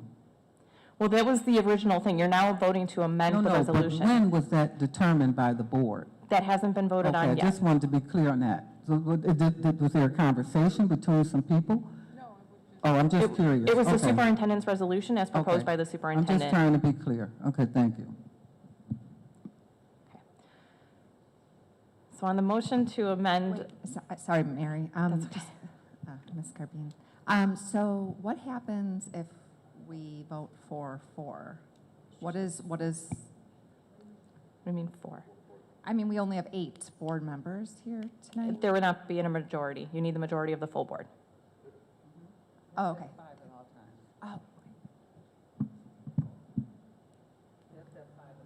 Oh, I misunderstood your question. I thought, could you add a 4th board member to co-chair? Because it would then still be under the quorum. Well, you could.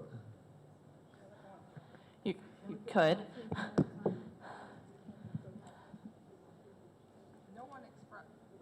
No one expressed a desire to be a 4th person. Do we have someone who expressed a desire to be on this committee? Certainly, you have to have availability.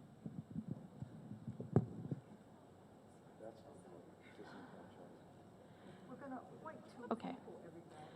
Okay. I guess at this point in time, for the point of order, there's a motion to amend an item on the consent agenda that has not been voted on in full yet, but this is to amend it to then move to the motion to approve the full consent agenda. So this is specific to the superintendent's resolution, the first motion to amend as made by the board president regarding the number of co-chairs. On that motion, how do you vote, Board Member Belton-Cotman? Yes. Board Member Everhart? Yes. Vice President McEachen?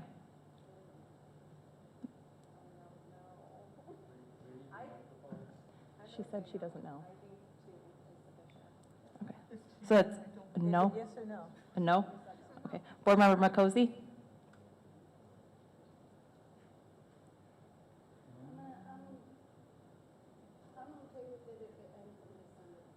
Okay.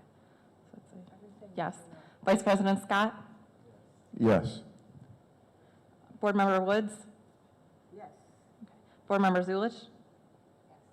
And President Evans-Brown? Yes. Okay.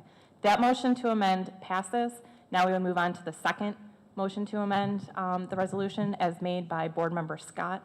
We want to have additional discussion on this one right now, because I want the public to Okay. know what's going on here. Okay. I need him for, Mr. Scott, if he would be kind enough to say again what he's proposing.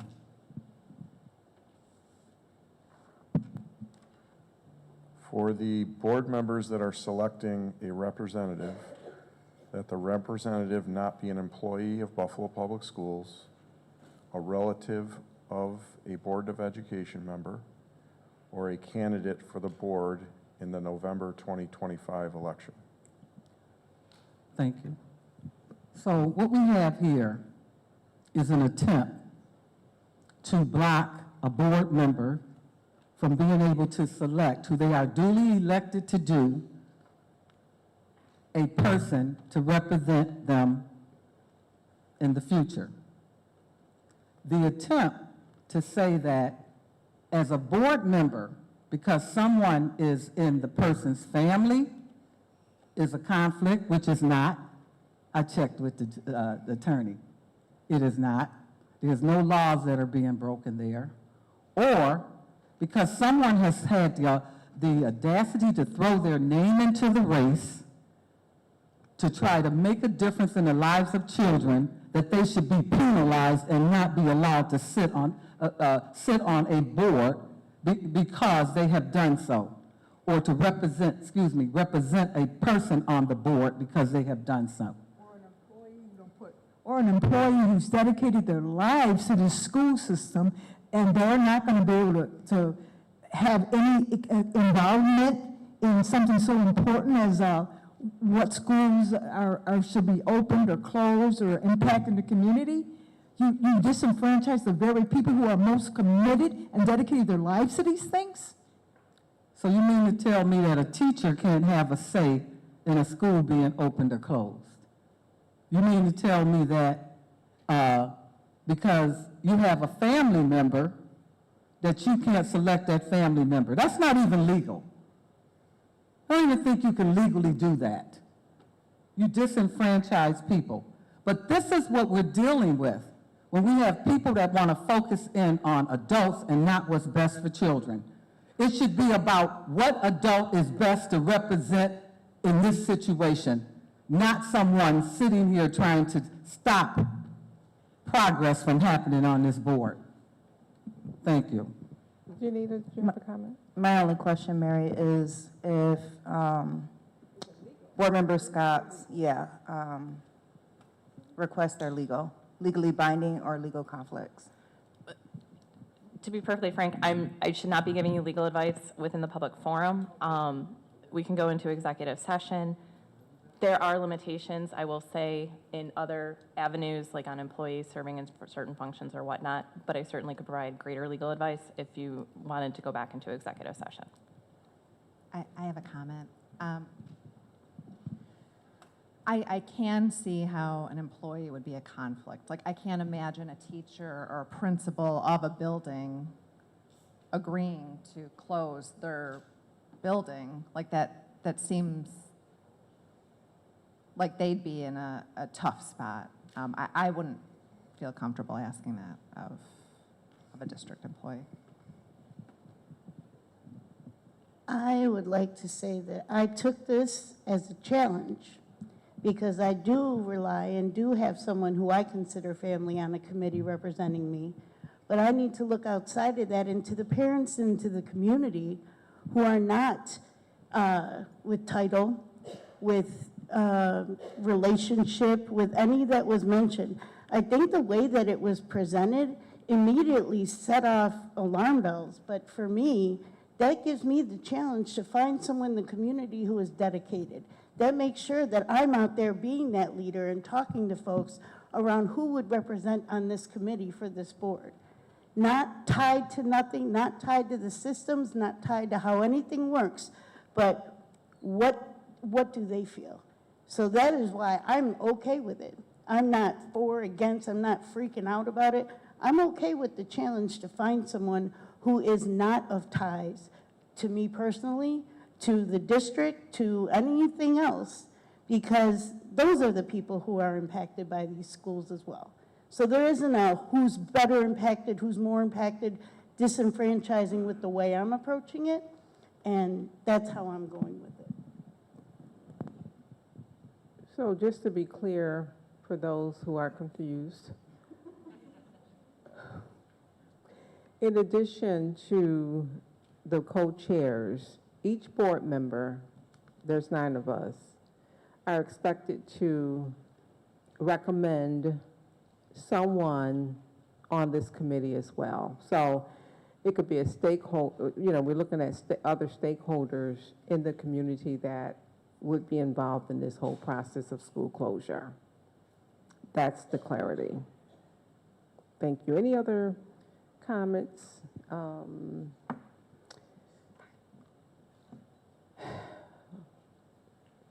Or questions? Or? I don't have any issue with the conditions that Board Member Scott put forward. I have not appointed an employee, relative, or a candidate to anything. Yeah, well, I have a problem with it because the person I was going to appoint was going to be the next board member for my district. And so this is what this is about. This is making sure that I cannot select who I want to select, who is not an employee who is not an employee of the district, but who is running for the seat. And if this is an attempt to disenfranchise the person who is running solely in the Ferry area, solely in your area as well, then this is what this is. But this is what happens on this board, on a regular basis behind the scenes, that there's an attempt to block people from doing what they feel that they should do in the position that they're in. And it happens all the time. And so this means that I cannot select the person who is running for my seat, who I feel this is the way that they would learn and know what's going on before they even get on the board. And that's the problem that I have, not to be allowed to put the candidate that's running from the Ferry on this board. I have a problem with that. I don't feel that you have the right to tell me that. I've earned the right. I've been sitting here longer than you, and I've earned the right to be able to select who I want to select. And I know I'm not your candidate of choice to be on this committee, but I'm the only one qualified to do it and do it at this table in the best way. Now, All right, take that. Vice President Scott. So there's no, it's clear I can't control other people's perceptions of my intentions, but I voiced my concern in the work session about the election and how this could impact this committee and board members not being seated on this board beyond December. So that is known. I truly felt, since there was an amendment to add Board Member Belton Cotman, that this would be a reasonable compromise to also include the second amendment to the resolution, and we could move forward on it. That's all that was intended. And I am in the same situation, that I've chosen someone and supported someone to represent the Central District, and I'm doing everything I can to orient them, walk them through the challenges that our district is facing. I have 17 schools, and I want somebody who can replace me and who can carry forth and speak for Central District and represent us well. And I do intend to put that person on my committee because they will be representing Central District in the future, and they need to start doing this work and understanding it. And I've been told that that is not possible. The persons who are committed to the school, committed to being on the board to represent my district cannot sit on this committee, cannot be appointed by me. That's infringement of their rights and my rights. And if we have to go into legal session to clarify it, I'd rather go into legal executive session and get some democracy here. Board Member Woods and Belton Cotman, I have a question. So, come January, what will happen to those slots? What slots? So you're saying you're nominating your, folks who will be taking your positions, right, as board members. how would they transition from the, well, I'm sure it'll be done by then. So we're ending in December. Okay, thank you. Thank you for the clarity. I got it. I got it. Madam President, I would like to answer your question, though, because there's precedent for it. We have had board members switch, you know, when you have ethics committee, you pick members for, we had redistricting committee. So the board members will all provide names. You will vote on that roster on the October 15th meeting. If a board member's term expires, I will solicit the name of the replacement member for the committee from the new board member. So the board members who will be leaving office at the end of December, the terms for their nominees will sunset at that time as well. And the new board members who come in will get to install their nominee. If you remember in the past, it's a supplemental memo. You'll see it in board docs, and it's adding these two new committee members to replace the ones that have sunset. Thank you for that clarity.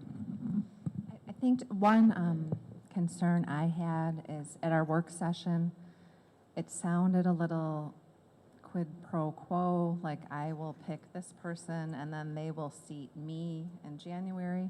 And I think that was just something that, you know, just the optics of it might be a little concerning. Let's be real clear. If I wanted to stay on this board or be a function in that capacity, I can do it. My community will keep me here. I have intentionally, after 14 and almost 14 and a half years, have decided that I am leaving this board. Get it straight. Now, if whatever happens in the future happens, I will continue to advocate for children.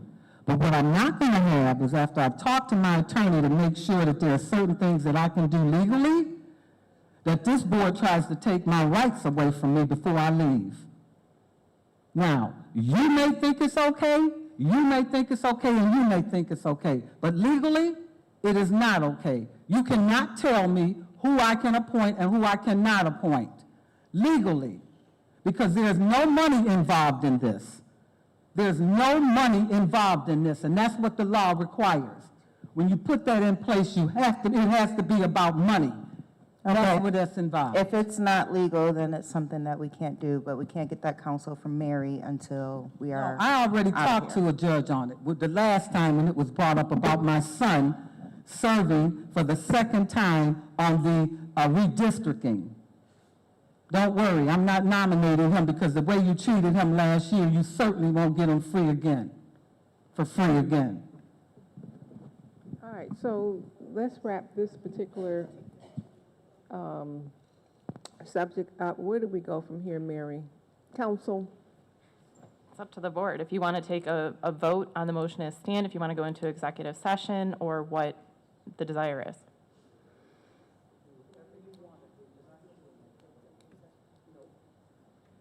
What's your desire? Let the people see today what's going on at this table. But there's no reason that we didn't have this conversation. Can I just make a statement quickly? That there is a need for the public to see that there's a clear kind of one-sided, the people sees this, the people sees that. This is literally a business meeting, an amendment was proposed. Yes, there's heated debate, but this isn't us versus them mentality, and that is beyond. And if anybody is to take that and run with that and that narrative, then we need to really check on what we're listening to and how we're conducting our meetings. This isn't the loudest voice in the room. This is an amendment that's put on the table. Vote yes or no, vote go into executive session. All the extracurricular is unnecessary at this point, and I want to put that out there, that this is unbecoming of us as a board to engage in it. Thank you.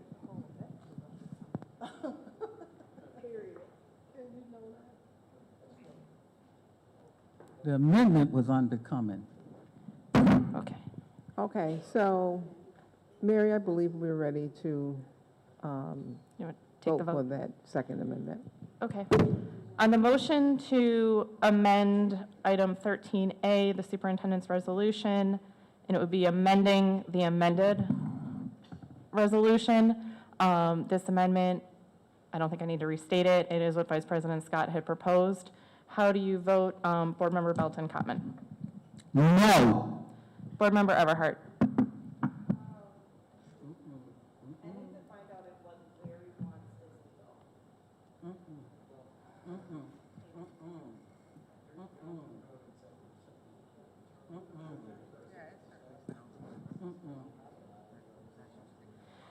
In the past, I can't provide legal advice as far as what's legal and what's not legal. I will say there are certain limitations that are sometimes put in place for certain committees.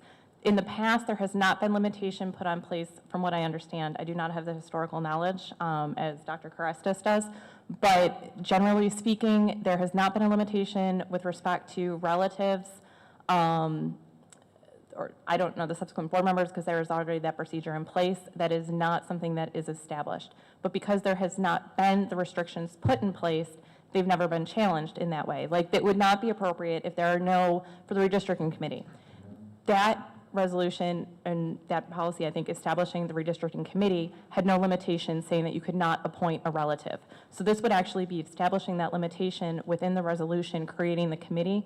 So it's slightly different from that situation. Could it potentially be open to a challenge? Anything you do can be open to a challenge, quite frankly. Whether successful or not, we would see. I don't know if that's helpful or not, but that's at least something that I can provide in the public forum. So Board Member McCosey just told me that she has appointed a relative to one of our committees before. So I just feel like it's not fair for now Larry to change the policy. So yes to Superintendent Mabenga's resolution, President Brown's amendment for Sharon to be added, and no to what Larry amended. So I don't know how that's going to rock. All right, the specific motion right now is on Vice President Scott's amendment, so I believe you're saying you vote no for that amendment. No. For that motion. Okay. Board Member McEachen? Yes. Board Member McCosey? Yes. Vice President Scott? Yes. Board Member Woods? Heck no. Board Member Zulich? And President Emmons-Brown? No. Okay, the amendment does not pass. So therefore, on the consent agenda, when you guys vote on the full consent agenda, it would be, item 13A would be as amended with the President's amendment, but not with Vice President Scott's amendment. I ask Madam President to make a few comments here. It's the board pleasure, the way you voted. But all I'm going to ask you, just moving forward, because we have that timeline to be able to get all the requirements to the state so that we'll be able to close those two schools, which is impacting our budget. So whatever you're going to decide in the future regarding that resolution, I'm just asking you to give me permission to be able to proceed with other work until you decide who are going to be the people that will be sitting around the table. And Dr. K, you have a deadline for board members to recommend those names, correct?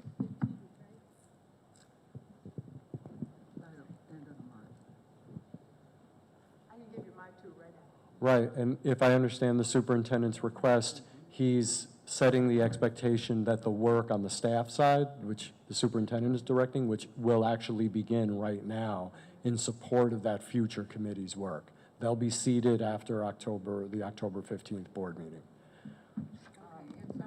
Do you have a deadline for board members to give you the names of our recommendations for the committee? I'll reach out. I'll probably ask you to get me them, you know, by October 1st. Okay.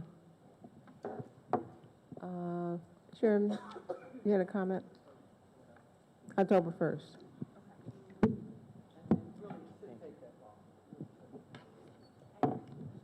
Thank you, Dr. K. It will not take that long. I have a procedure question. So under board policies, I see that policy 7313 is to be tabled. So if I asked for that to be brought to the table, could we do that today? Or is that something we should talk about before getting to here? Procedurally speaking, for policies, just for point of clarification to provide that insight, is policies can be adopted after the first reading by a majority vote of the board. Generally speaking, policies are not adopted until the second reading, which is why I usually see it presented at one meeting, tabled, presented again at a second meeting, and then voted on at that meeting. The board does have the mechanism by which to adopt a policy at the first meeting and waive the second reading. So that is up to the board if it so chooses to do so. If we didn't have the majority, would it, I don't want to jeopardize like anything for next month. Does it go back? Like, does it? Procedurally speaking, if the motion, I believe, would be to waive the second reading and adopt it today on the first reading, if that failed or didn't pass, then it would still be part of the consent agenda to be tabled.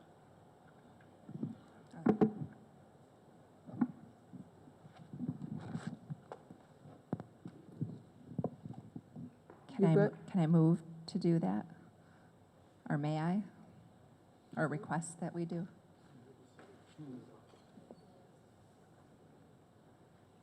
Right, I would prefer to keep it tabled.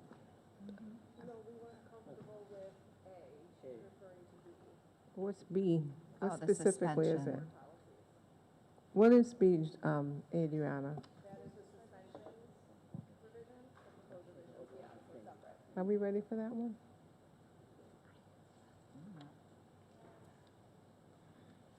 Discussion? The concern I have here is that this is written in a very generic way. I don't see in here at all restorative practices. They weren't put in here. And so we're talking about a generic, in collaboration with the school student support team and the Division of Student Support Services as needed. And so we're going to do a generic policy that's supposed to, and I have no problem not suspending children, period. But don't you think that this should at least reflect that you're going to use restorative justice practices instead of just treating these kids any kind of way? Don't you think there should be something in here that says that if a 4-year-old has a problem, that the parent should be brought in or something? Somebody, this is so generic that it leaves too many loopholes for people to slide through, and that's the only concern I have for this. If you're talking about this group of children, we should be very specific about steps in regards to making these babies protected, because it's not in here. So explain to me why we don't have in here student support team and Division of Student Support Services highlighted to go to that department. Is there a section of the policy that it plays into? So it is, I'm sorry, it's a little loud. So it is in the code of conduct, and the policy is the what, which is very broad, and we are developing regulations that will speak specifically to what you're referencing, but it is in the code of conduct. What's in the code of conduct? What you just mentioned about the restorative practices. Okay, but it's not in this document. Yes, because the policy itself is very broad. We have several interventions that we will reference in our regulation that are aligned to the code of conduct. Okay?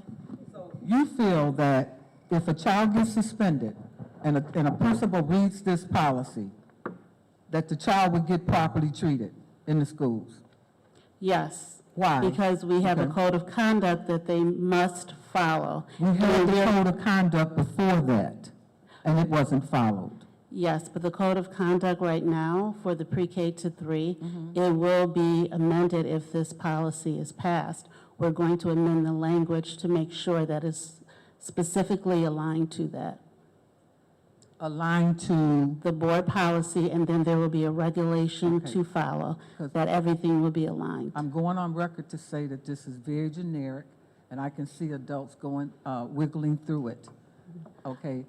I can see adults wiggling through it. And do you have the code of conduct for the pre-K? Through 3? Yes, we do have a code of conduct. Is However, the existing one or a new one?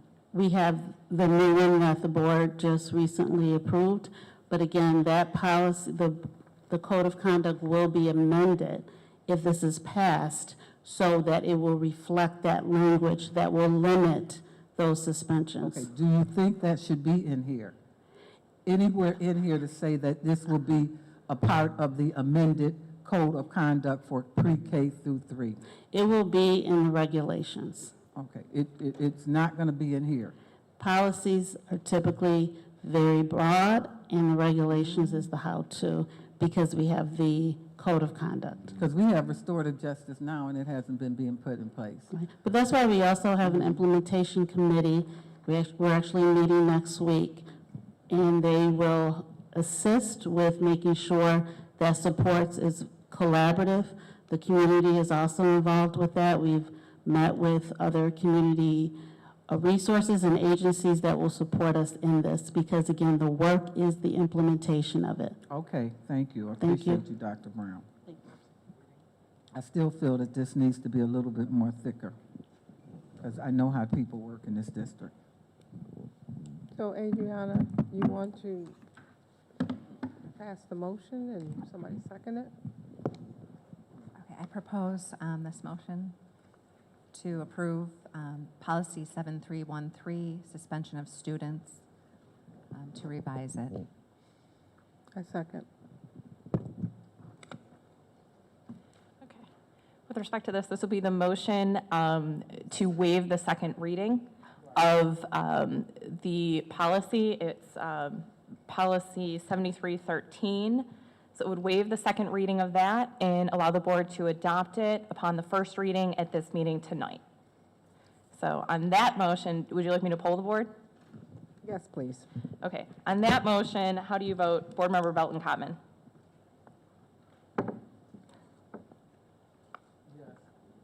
Board Member Everhart? Yes. Vice President McEachen? Yes. Board Member McCosey? Yes. Vice President Scott? Yes. Board Member Woods? No. Board Member Zulich? Absolutely, yes. President Evans Brown? Yes. Okay, that motion passes. So on the consent agenda, when you vote on that, it will be to adopt the policy.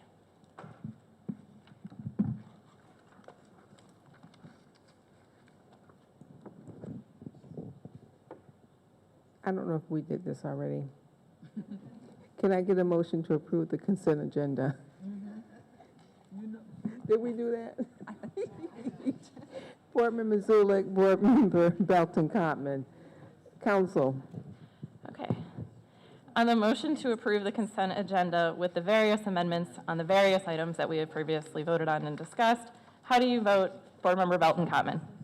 I'm sorry, what is this for? I'm sorry. This is to approve the consent agenda, which will Yes. include, okay, thank you. No exceptions? No exceptions. Board Member Everhart? No exceptions. Vice President McEachen?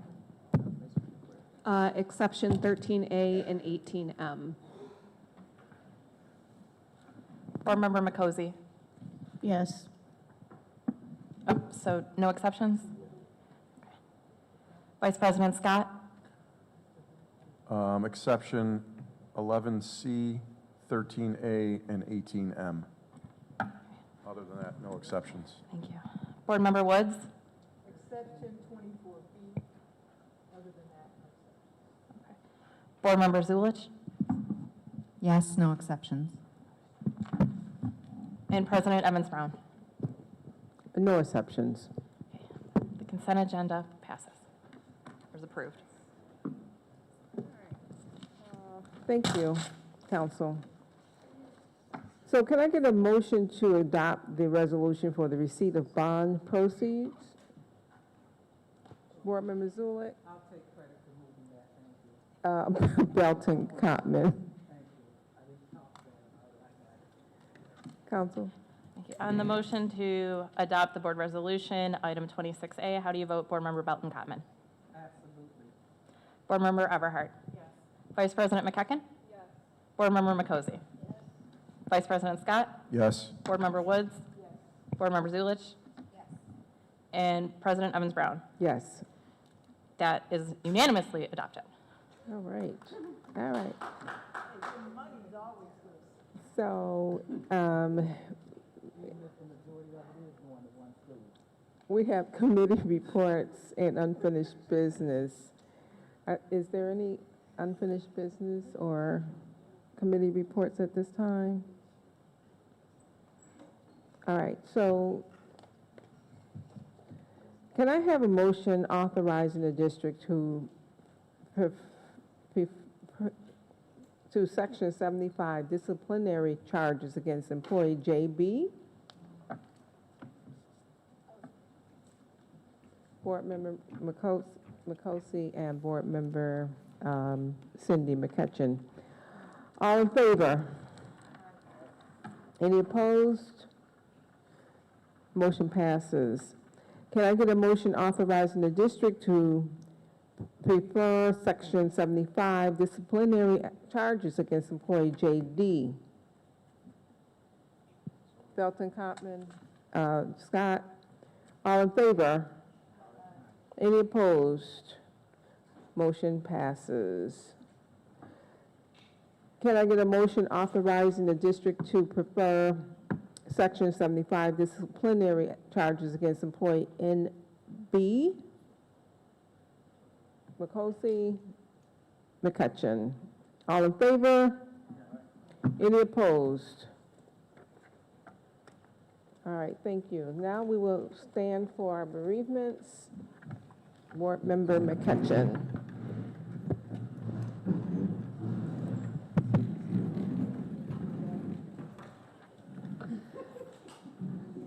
August 6th, Roy Adams, Assistant Superintendent of Service Learning. August 23rd, Diane Marie Uteg, mother of physical education teacher Danielle Uteg and mother-in-law of school counselor Maureen Uteg of Houghton Academy number 69. August 31st, Antoinette Harvey, retired teacher from Rochester Public Schools, aunt of Antoinette Amos, Chief of Diversity, Equity, and Inclusion. September 2nd, mother of Fadwa Shafi, a teaching assistant at Waterfront School number 95. September 8th, Giovanni V. Miller, former Buffalo Public Schools student. Giovanni is the beloved brother of Jaquetta Abraham, supervisor of student support services, and the cousin of Catrice Huff, family engagement supervisor. September 15th, Carl Taltos, father of Sandra Pico, social worker at School 61, and father-in-law of Jerome Pico, assistant principal at School 53.